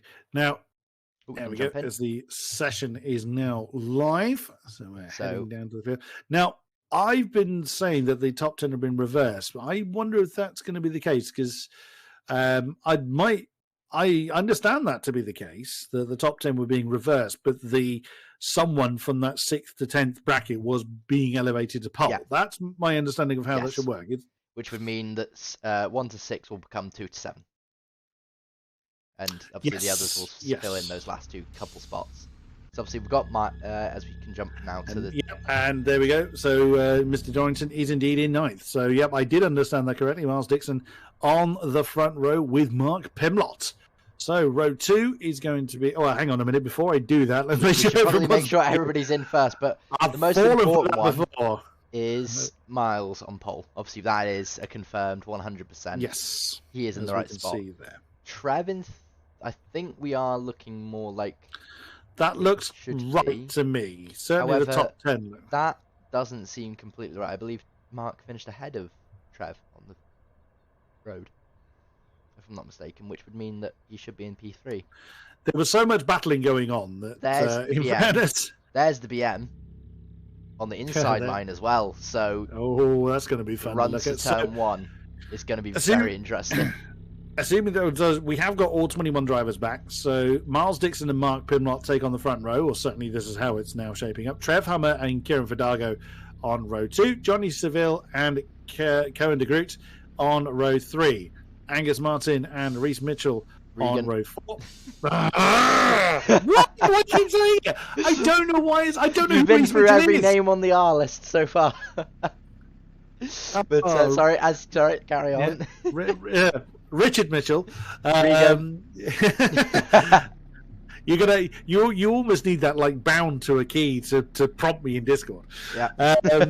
So Matt Dorrington and Tejas Kapaka in row 5, and then it is Tom Frinking and Chris Fisher on row 6. Stu Neal and I've forgotten Lucian. Well, we didn't really see Lucian an awful lot, did we? No, we San didn't. Francisco? But just to clarify, Chris can't hear this, but the stream will have just heard the General Lee horn as we were going through the grid. I didn't hear that. I wish I could have done. Jari van Binsbergen and Steve Hilton take on row 8. Stefan, is it Stefan de Groot? Yes, you are correct. Stefan de Groot and Mark Holmes. We're missing take somebody. on row 9. Missing someone in that. We're missing someone in that lovely little spot there. Oh. I'm not quite sure who, but there is a car missing, and there I am in the background just now. There's Adam. I am here somewhere. Mr. Pollock and Madden Gruel on row 10 with Lorenzo Molnar and Sebring Stoll at the tail end of David the Moll. field. Yes, good spot. Yes, David Moll. Where's David gone? I think he may have dropped for race 3. I do believe him saying something about he needed to drop before race 3. Yes, good point. There was someone that said they couldn't do all 3. But 22 cars still is very good. And oh yeah, Mark Holmes having a massive gap in front of him to play with. True enough. He doesn't have to worry too much. Well, I mean, I am sure that gap will close pretty quick. Right. So, Miles Dixon, how much pressure is on your young shoulders? This is going to be interesting. Look at the Audis at the front. You can just see 5 Audis in a row there, all in similar. I think all in the same livery as well. All the 180 Audis on one side. Lots of German horses ready to gallop down the Silverstone National Circuit, screaming down towards Copse for the final time this evening. We'll get the lights up very shortly because I can't see the timer. I've got no timer either, unfortunately.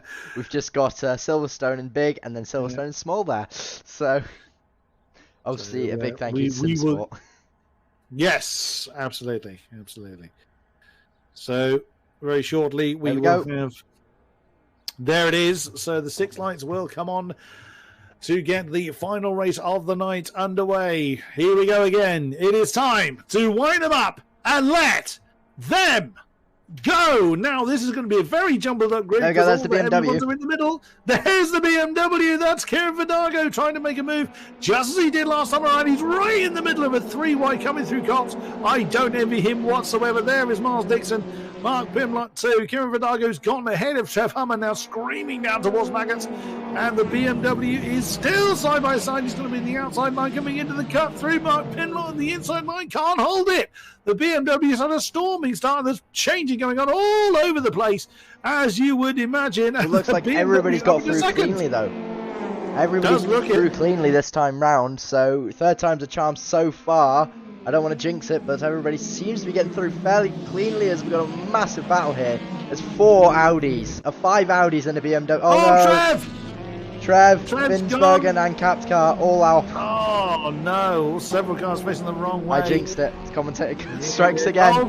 Oh no, there's another one. Chris Fisher. That's Sam Frescu as well. Oh no, that's facing the wrong way. Left field. I guess I shouldn't have opened my mouth because, yeah, unfortunately, in the space of 2 corners. The commentator curse is strong with you, young Mr. Bent. But Miles Dixon has done what he needed to do. He's gone to 1.5 seconds worth of gap at the moment over what is now Kieran Vidago. Mark Pimlott 3rd. Get it right. Angus Martin in 4th. Well, he's just actually usurped Mark Pimlott 4th, 3rd position. But just on the back of the shot there. Interestingly, this is the first time we've actually had 2 Audis properly on the podium. Besides, obviously, at the moment, at least. At the moment. They're going to stay there for another 18 minutes, yeah? We've still got a Matt Dorrington in the event sys, who's jumped his way up to 5th already. I mean, great start. In the space of 2 laps, he's already made himself up to 5th. That's 65 kilos He's clearly removed a couple more sandbags again. Yeah, there's some potatoes have been lost from that car. I think he's having an absolute storming effort now on the back of Angus Martin, who's chasing hard Mark Pimlott as they come through Cops on another lap. Regan Mitchell is behind by, well, it was nearly a second separating Dorrington and Mitchell, which was the case last time around. In fairness, right up to the end of the race when Regan Mitchell really got underway. There's Steve Hilton in 16th, but not that far time-wise behind the leaders, as the pack has stayed pretty condensed. There's Alistair Pollock trying to get the Airwaves cart rotating properly. There's our leader, Miles Dixon. That gap is still increasing. It's nearly 2 seconds up front. That's Matt Grewell. That's side-by-side on the Wellington Straight with Mark Holmes.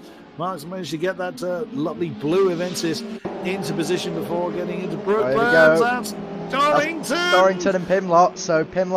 So clearly he's trying to push as hard as he can now to get around the outside.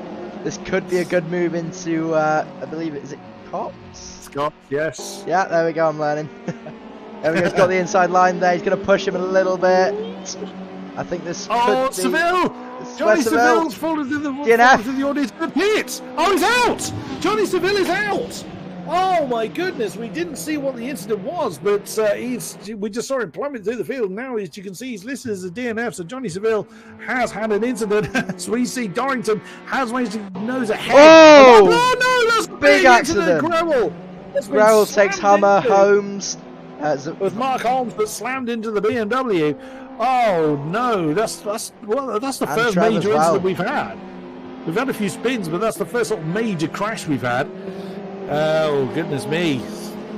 I mean, it's the first proper crash we've caught on camera as far as we're aware anyway, but... well, yeah. Fair point. Dorrington has actually managed to wrestle that fourth position from Mark Pimlott. Can he get back onto the podium? Absolutely unreal. That Avensis, I'm surprised there's any tyres left on it. Absolutely. There's Vidago. There's Martin being hounded now by Matt Dorrington.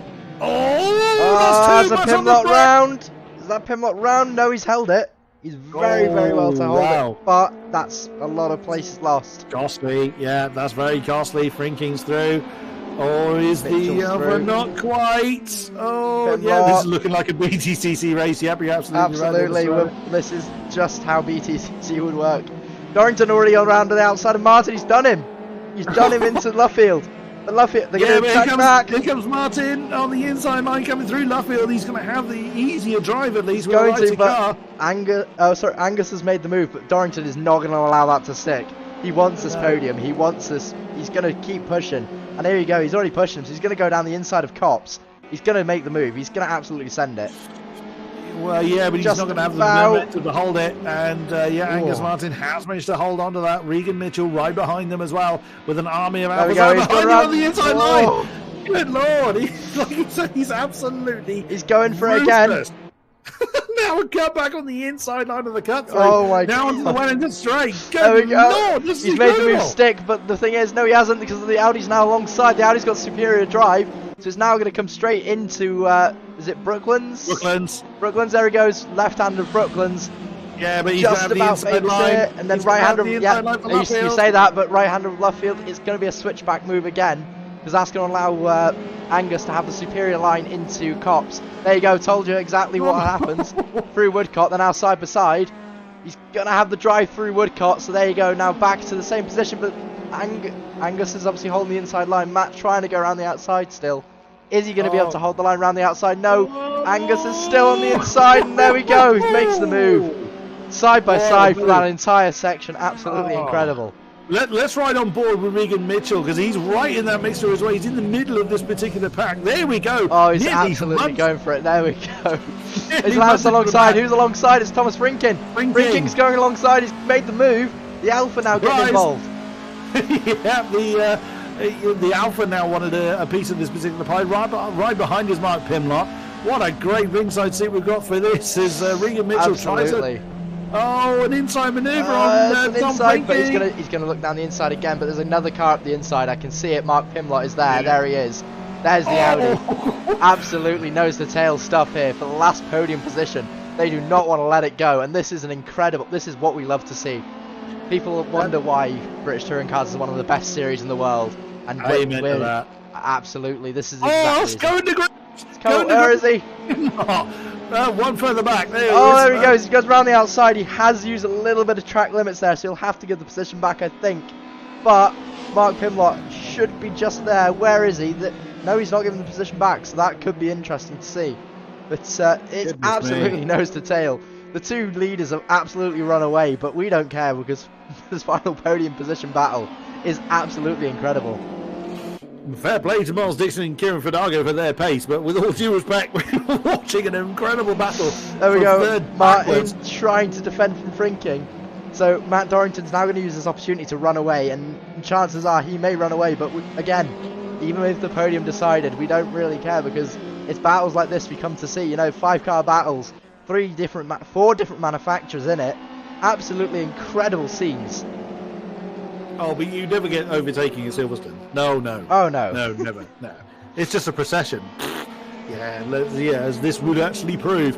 Wow, my goodness me. So, Matt Dorrington starting in 10th with the heaviest car, now up into 3rd and pulling away almost to a second good over Angus Martin, who's fighting off. We haven't really seen Tom Frinking a great deal, but he's in this brilliant mixture. Now in 5th position in the Alpha, trying to get a drive on the inside line from the cut through onto the Wellington straight. Is he side by side? He is. There's Stu Neal trying to get involved. He's a little bit too far back at the moment. There we go. That's the view from Mark Pimlott. So that's side by side right ahead. So Martin and Frinking. Mark Pimlott nearly got inside. Throws one up. Throws one, potentially trying to go for the inside line. I'm not quite sure, but very, very, very well done by the drivers there to keep it clean. But absolutely incredible stuff. From 4th to 8th, there's just no space to breathe. Honestly, these guys are going to be absolutely dead after this. Yeah, I was going to say they are going to be sweating hard after this one. What a race that they are putting on for us. 1.2 seconds now separates 3rd to 4th. So Dorrington is checked out from this particular battle. And fair play to him with that much ballast, that many potatoes in the back of the car. Fair play to him entirely. But Frinking is nailed to the back of Martin, just seeing at the top of the shot there before that pesky Honda got in the way of Regan Mitchell. I did it again! Regan Mitchell, goodness sake.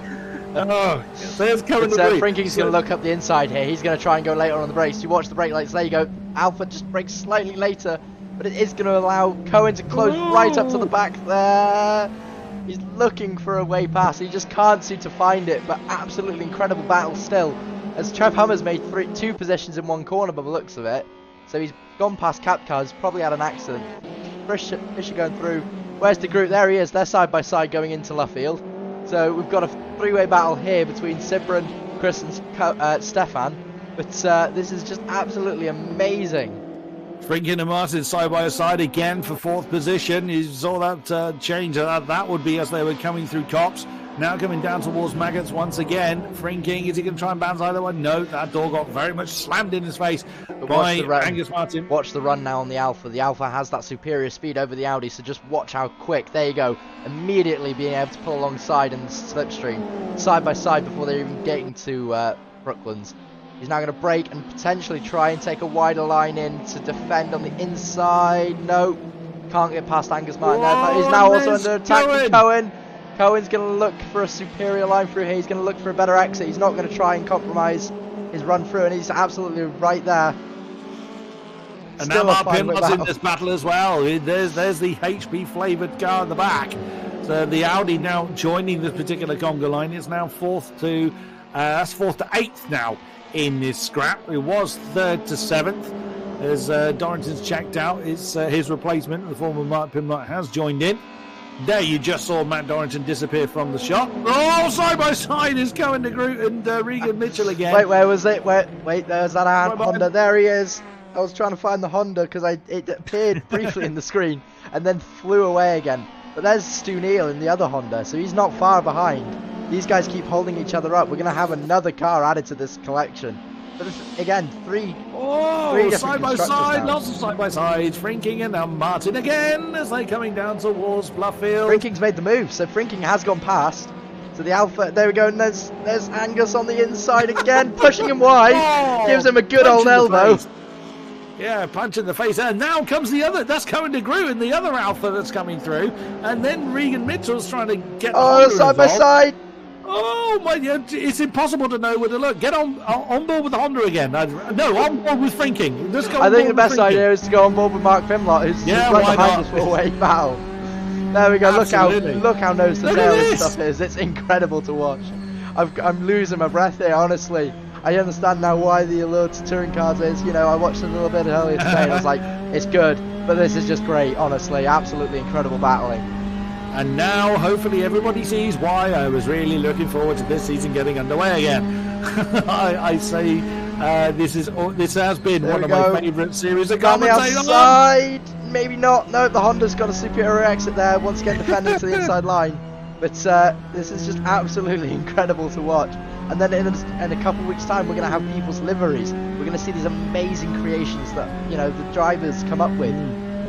Obviously, we're going to see the return of cars like Pulse, K&S. I believe Alistair with his OG Motorsport coming with something completely different this time. We've got these amazing liveries coming in. I've seen the full send livery. It's absolutely incredible. And this is the great thing about it. This is an opportunity to express yourself whilst racing like this, nose to tail. Absolutely. Again, the Alpha side by side coming into the cut through the Honda, trying to get involved. Going to Groot, still holding on to 6th position. Tom Frinking trying to do something about it, but he's got no chance. He's trying to overcome Angus Martin as well. That's the external view to Martin. There we go. Back around the outside. He's going for it again. Here we go. Where's De Groot? That's the question, because that was a compromised line. So De Groot's going to go around the outside, but then the defensive line on the inside there of Luffield. And there's 3 wide now. There's what Regan Mitchell goes through on both of them and just leaves them for dead. Leaves the Alpha standing. Absolutely amazing through Luffield. 3 wide. What a move. Outstanding from Regan Mitchell. Talk about opportunistic. Just threw his car in there, and I think it was Cohen de Groot got a big old shove as he was the one on the outside. Mark Pimlott wants to get involved in it, but the Honda's like, well, there you go. Mark Pimlott goes up the inside of the Groot, but the Groot's going to have the superior line through there. And again, the superior probably exit, but the looks of it, where is Pimlott? There he is, so he's not going to be able to hold to the back. But once again, these guys are just not giving themselves any room. And this is it's just creating such good racing. Elbows can come out, there's not going to be much damage because of it. And they're just going to keep going. Yeah, you don't get wheels bouncing off of one another. There is Angus Mitchell. He's got himself a bit of a gap now. There we go. There we go. That's what we want to see. Yeah, well, actually, you want to go 1 car backwards if you want that one. Go to Regan Mitchell's car. There we go. There you go. That's what he's had to contend with for absolutely ages, is the ever-persistent minty green of that Alpha, who's just casually having a go outside. And there you go. It's going to close the other 2 back up again, and they're going to do it all over again. Here we go again. We've had 3/4 of this race already. It's absolutely flown by, because this lot have given us we're not even talking about a podium position. These guys don't care. They're just fighting for every position they can get, and we love every single minute of it. Absolutely. Back onto the Wellington straight. Here comes Frinking. He's how many times have we seen this? It's every single lap we've seen the Alfa Romeo get a back marker as well. So now all of a sudden they're going to have a little bit of back markers. Is that Angus Martin still in front of them? I'm not quite sure. But if it is, all of a sudden there's a back marker in front, and this is going to close them all up again. Oh no, contact! No! Big contact, but the Matt Neal Honda still stays onside. Oh my god, he held it! How has he held it? He does lose the positions, but oh my god, what a hot save! He loses all the positions, but how is he still there? Frinking lets him back through. Frinking lets him through. I mean, that's very good sportsmanship from Tom Frinking, but how on earth did he hold that? That was destined to be a very nasty incident, and absolutely brilliantly held from Regan Mitchell. It's incredible, honestly. I'm losing my breath. Obviously, Angus now has pulled away because of it, but what an amazing moment there. For 15 minutes, we've had nothing but our voices taken away as they've raced absolutely nose to tail, side by side, into each other, and they're still going for it. Yep. It's now just an army of Alphas going on with a Honda mixed in. That's Regan Mitchell. Is that on the inside of? Who's that? Oh no, the Frinking. Is that looks like a that is an back marker. I think. I'm not sure who it is, but it's probably Molnar. A rough guess. Yeah, it is. There he goes through the gravel. playing He's like, with, no, the I'm not gravel. having. I'm not going to get involved in Where's that. Hilton? Nope. There he is. There's Hilton again. There we go. Oh, side by side, the Jake Hill cars. Yes. Double hill. Double hill. Yeah, so that's I can't ever pronounce this right. Zamfresca. Zamfresca. Zamfresca. I'm not quite sure what flag is that is. That is Luxembourg, I believe. Luxembourg. So wow. And Stephen Stoll is right with him, and Regan's back through. Regan's gone all the way back through. So after losing great. 3 positions, obviously he gets his back one off Thomas Frinking. Thomas Frinking's already back. There's Cohen de Groot going back past Thomas Frinking. These guys are just not giving us a breath. Nope, and what a way for our voices to go. Well, I'll certainly have this. Cohen de Groot, Tom Frink, you can't call it. You cannot say, oh, well, they're going to finish in these positions. You just can't. You And cannot again, assume. the calendar, we come back to Silverstone. Obviously not at this layout, but we do come back to Silverstone. So this could be an Very good. absolute free predecessor to the amazing races that we get. Yeah, I would imagine this is going to be a precursor to what we're going to see. So what a great advertisement for Season 4 of the Virtual Touring Car Cup that we are seeing right ahead of us. Yes, please, is all I'm going to say to There's still a couple more days that. for people to sign up, I believe, as well. So if Indeed. people are watching and they want a reason to sign up, there's no better reason than what we're watching right now. Absolutely. Yeah, the reason. Oops, and that's Side by side, that's Cohen Frinking. going from Frinking. Where's Pimlott? Because Pimlott seems to have a better run. He's gone past Frinking. Yeah, here comes. Well, there, Pimlott side by side with Tom Frinking now. Where the hell? I was going to say, where on earth did that Alpha go? It's just the There way he the camera goes. angle looks. Yeah, it's the camera angle, but there we go. They're going side by side again.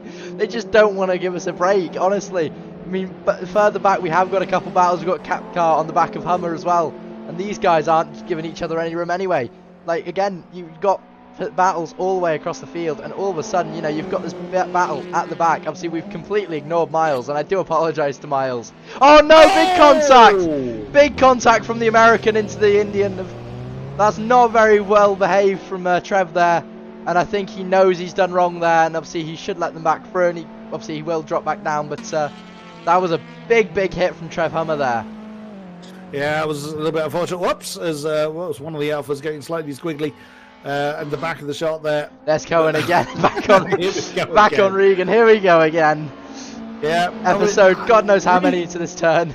Regan Mitchell must have aged about 10 years after all this, but it's just absolutely brilliant. Oh, Cohen de Groot now, that's a great line. That's really committing to the inside line. Just Oh, about punch the in the inside. face of Regan Mitchell. Big My kick. God. There's Pimlott. Pimlott's getting attacked as well, just a bit behind, as Regan tries to hold the outside line. So he's now going to have to try and defend from Mark Pimlott, who got a better exit. You can see that 4 cars, 3 different manufacturers, but still absolutely nose to tail, all front wheel drive, all really powerful. Look at that amazing.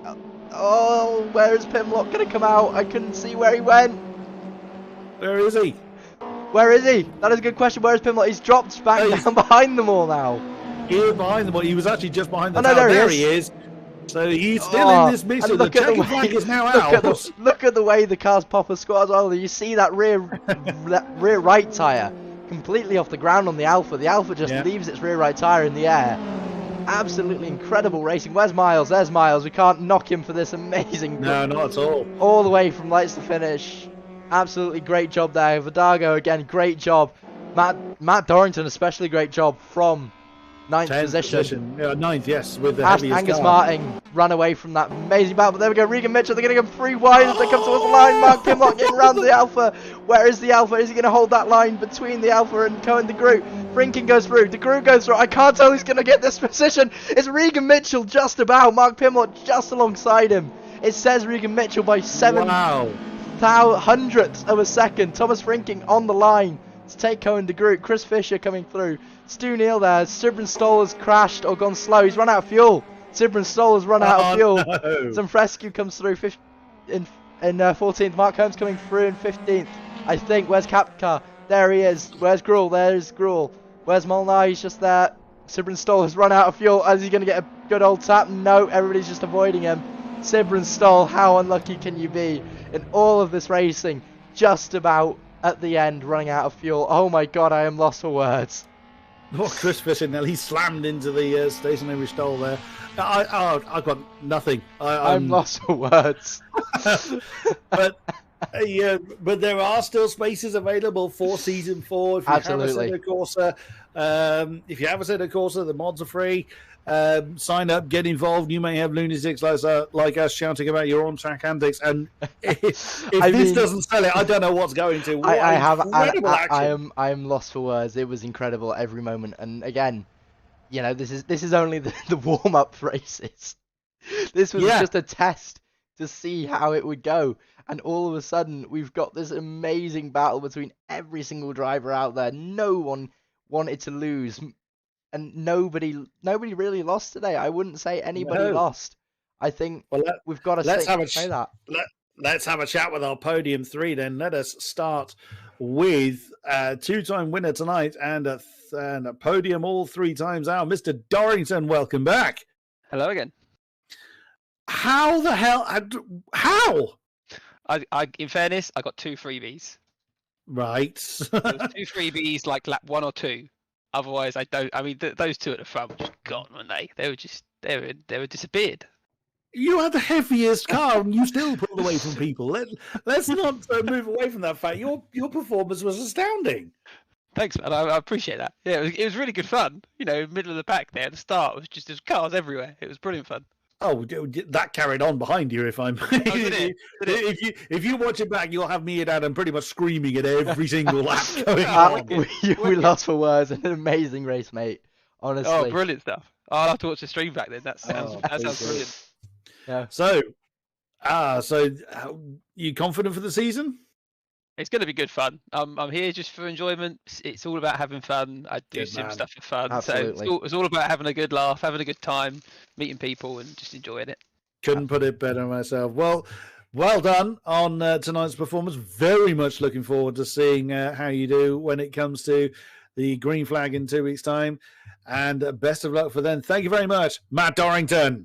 Thanks very much, guys. Thanks for the commentary, as always. Cheers. Oh, great pleasure indeed.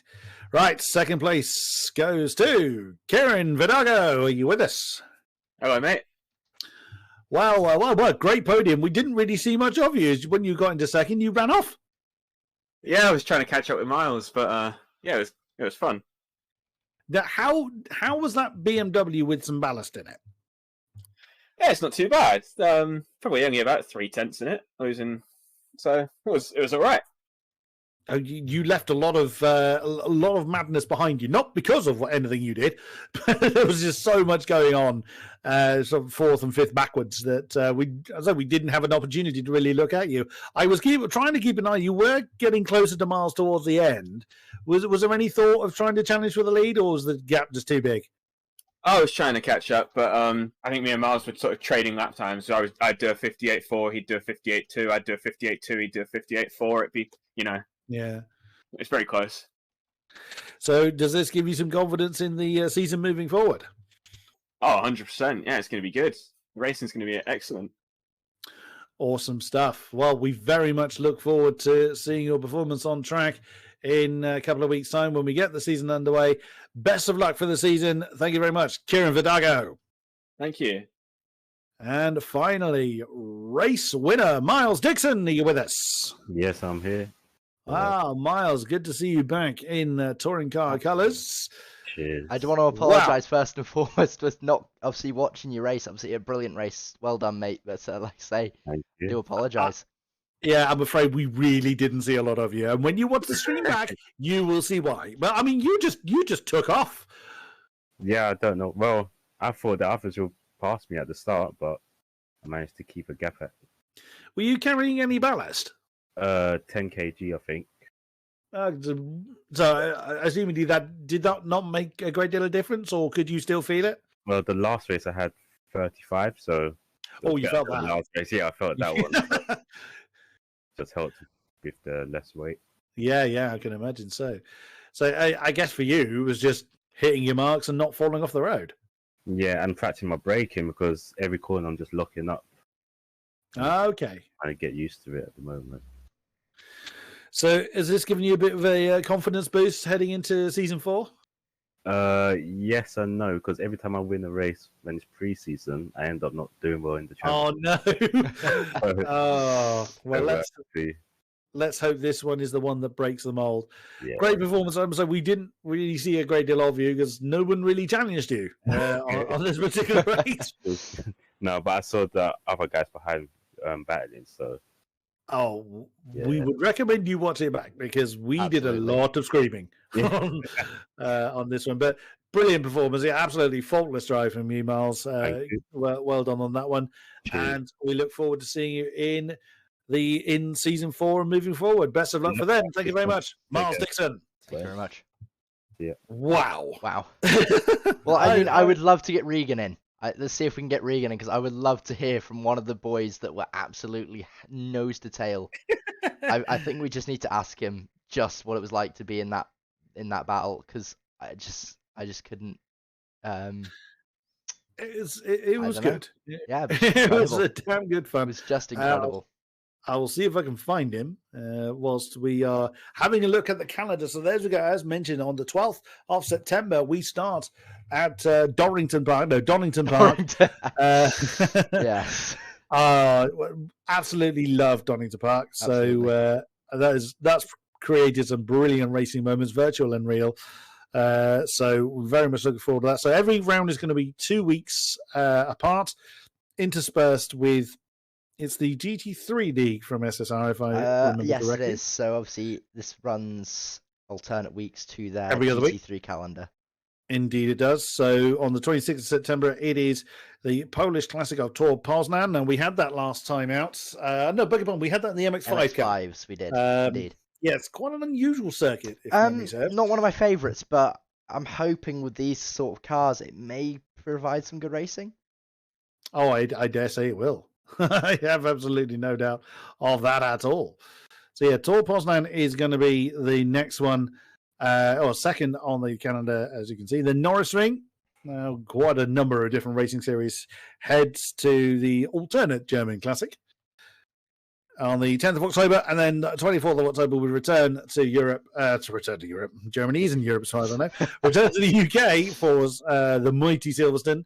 I will take full responsibility for being biased. And Okayama, now that's the one I'm less familiar with. I'm not very familiar with it myself either. Oh, so that's a new one for me. But obviously, yeah, I mean, we round out at probably one of my favourite circuits. I'm hoping it's the GP layout. I am praying it's the GP layout. So I can't imagine 24 of these things on the Indy circuit would be chaos. So, I mean, we do have a lovely Regan Mitchell waiting for us, but yeah, I mean, good. So from before we obviously you can pull him in, but I believe Donington will be the national layout and Silverstone will be the international layout. So we will not do either GP, which is kind of my favourite thing because I'm not a big fan of Donington GP, but yeah.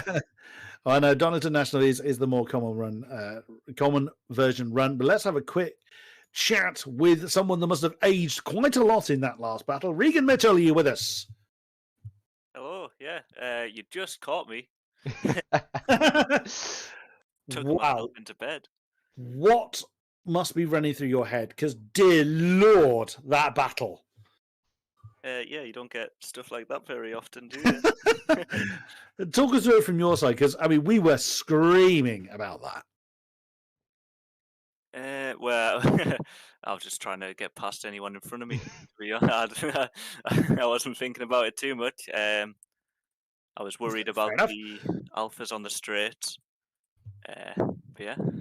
One thing I do want to ask, that save. The yeah. How the hell? How? Well, I was going round and I was about 45, 50 degrees round, and then I remembered, I'm in a front wheel drive car. I can just brick the throttle, and I did, and it just straightened up. Nice. Absolutely. Oh, bro! I was honestly expecting that to be a big twisted mess by the time it was finished, but you saved that brilliantly well. So with that kind of battle, then, is that giving you a bit of confidence moving into the season?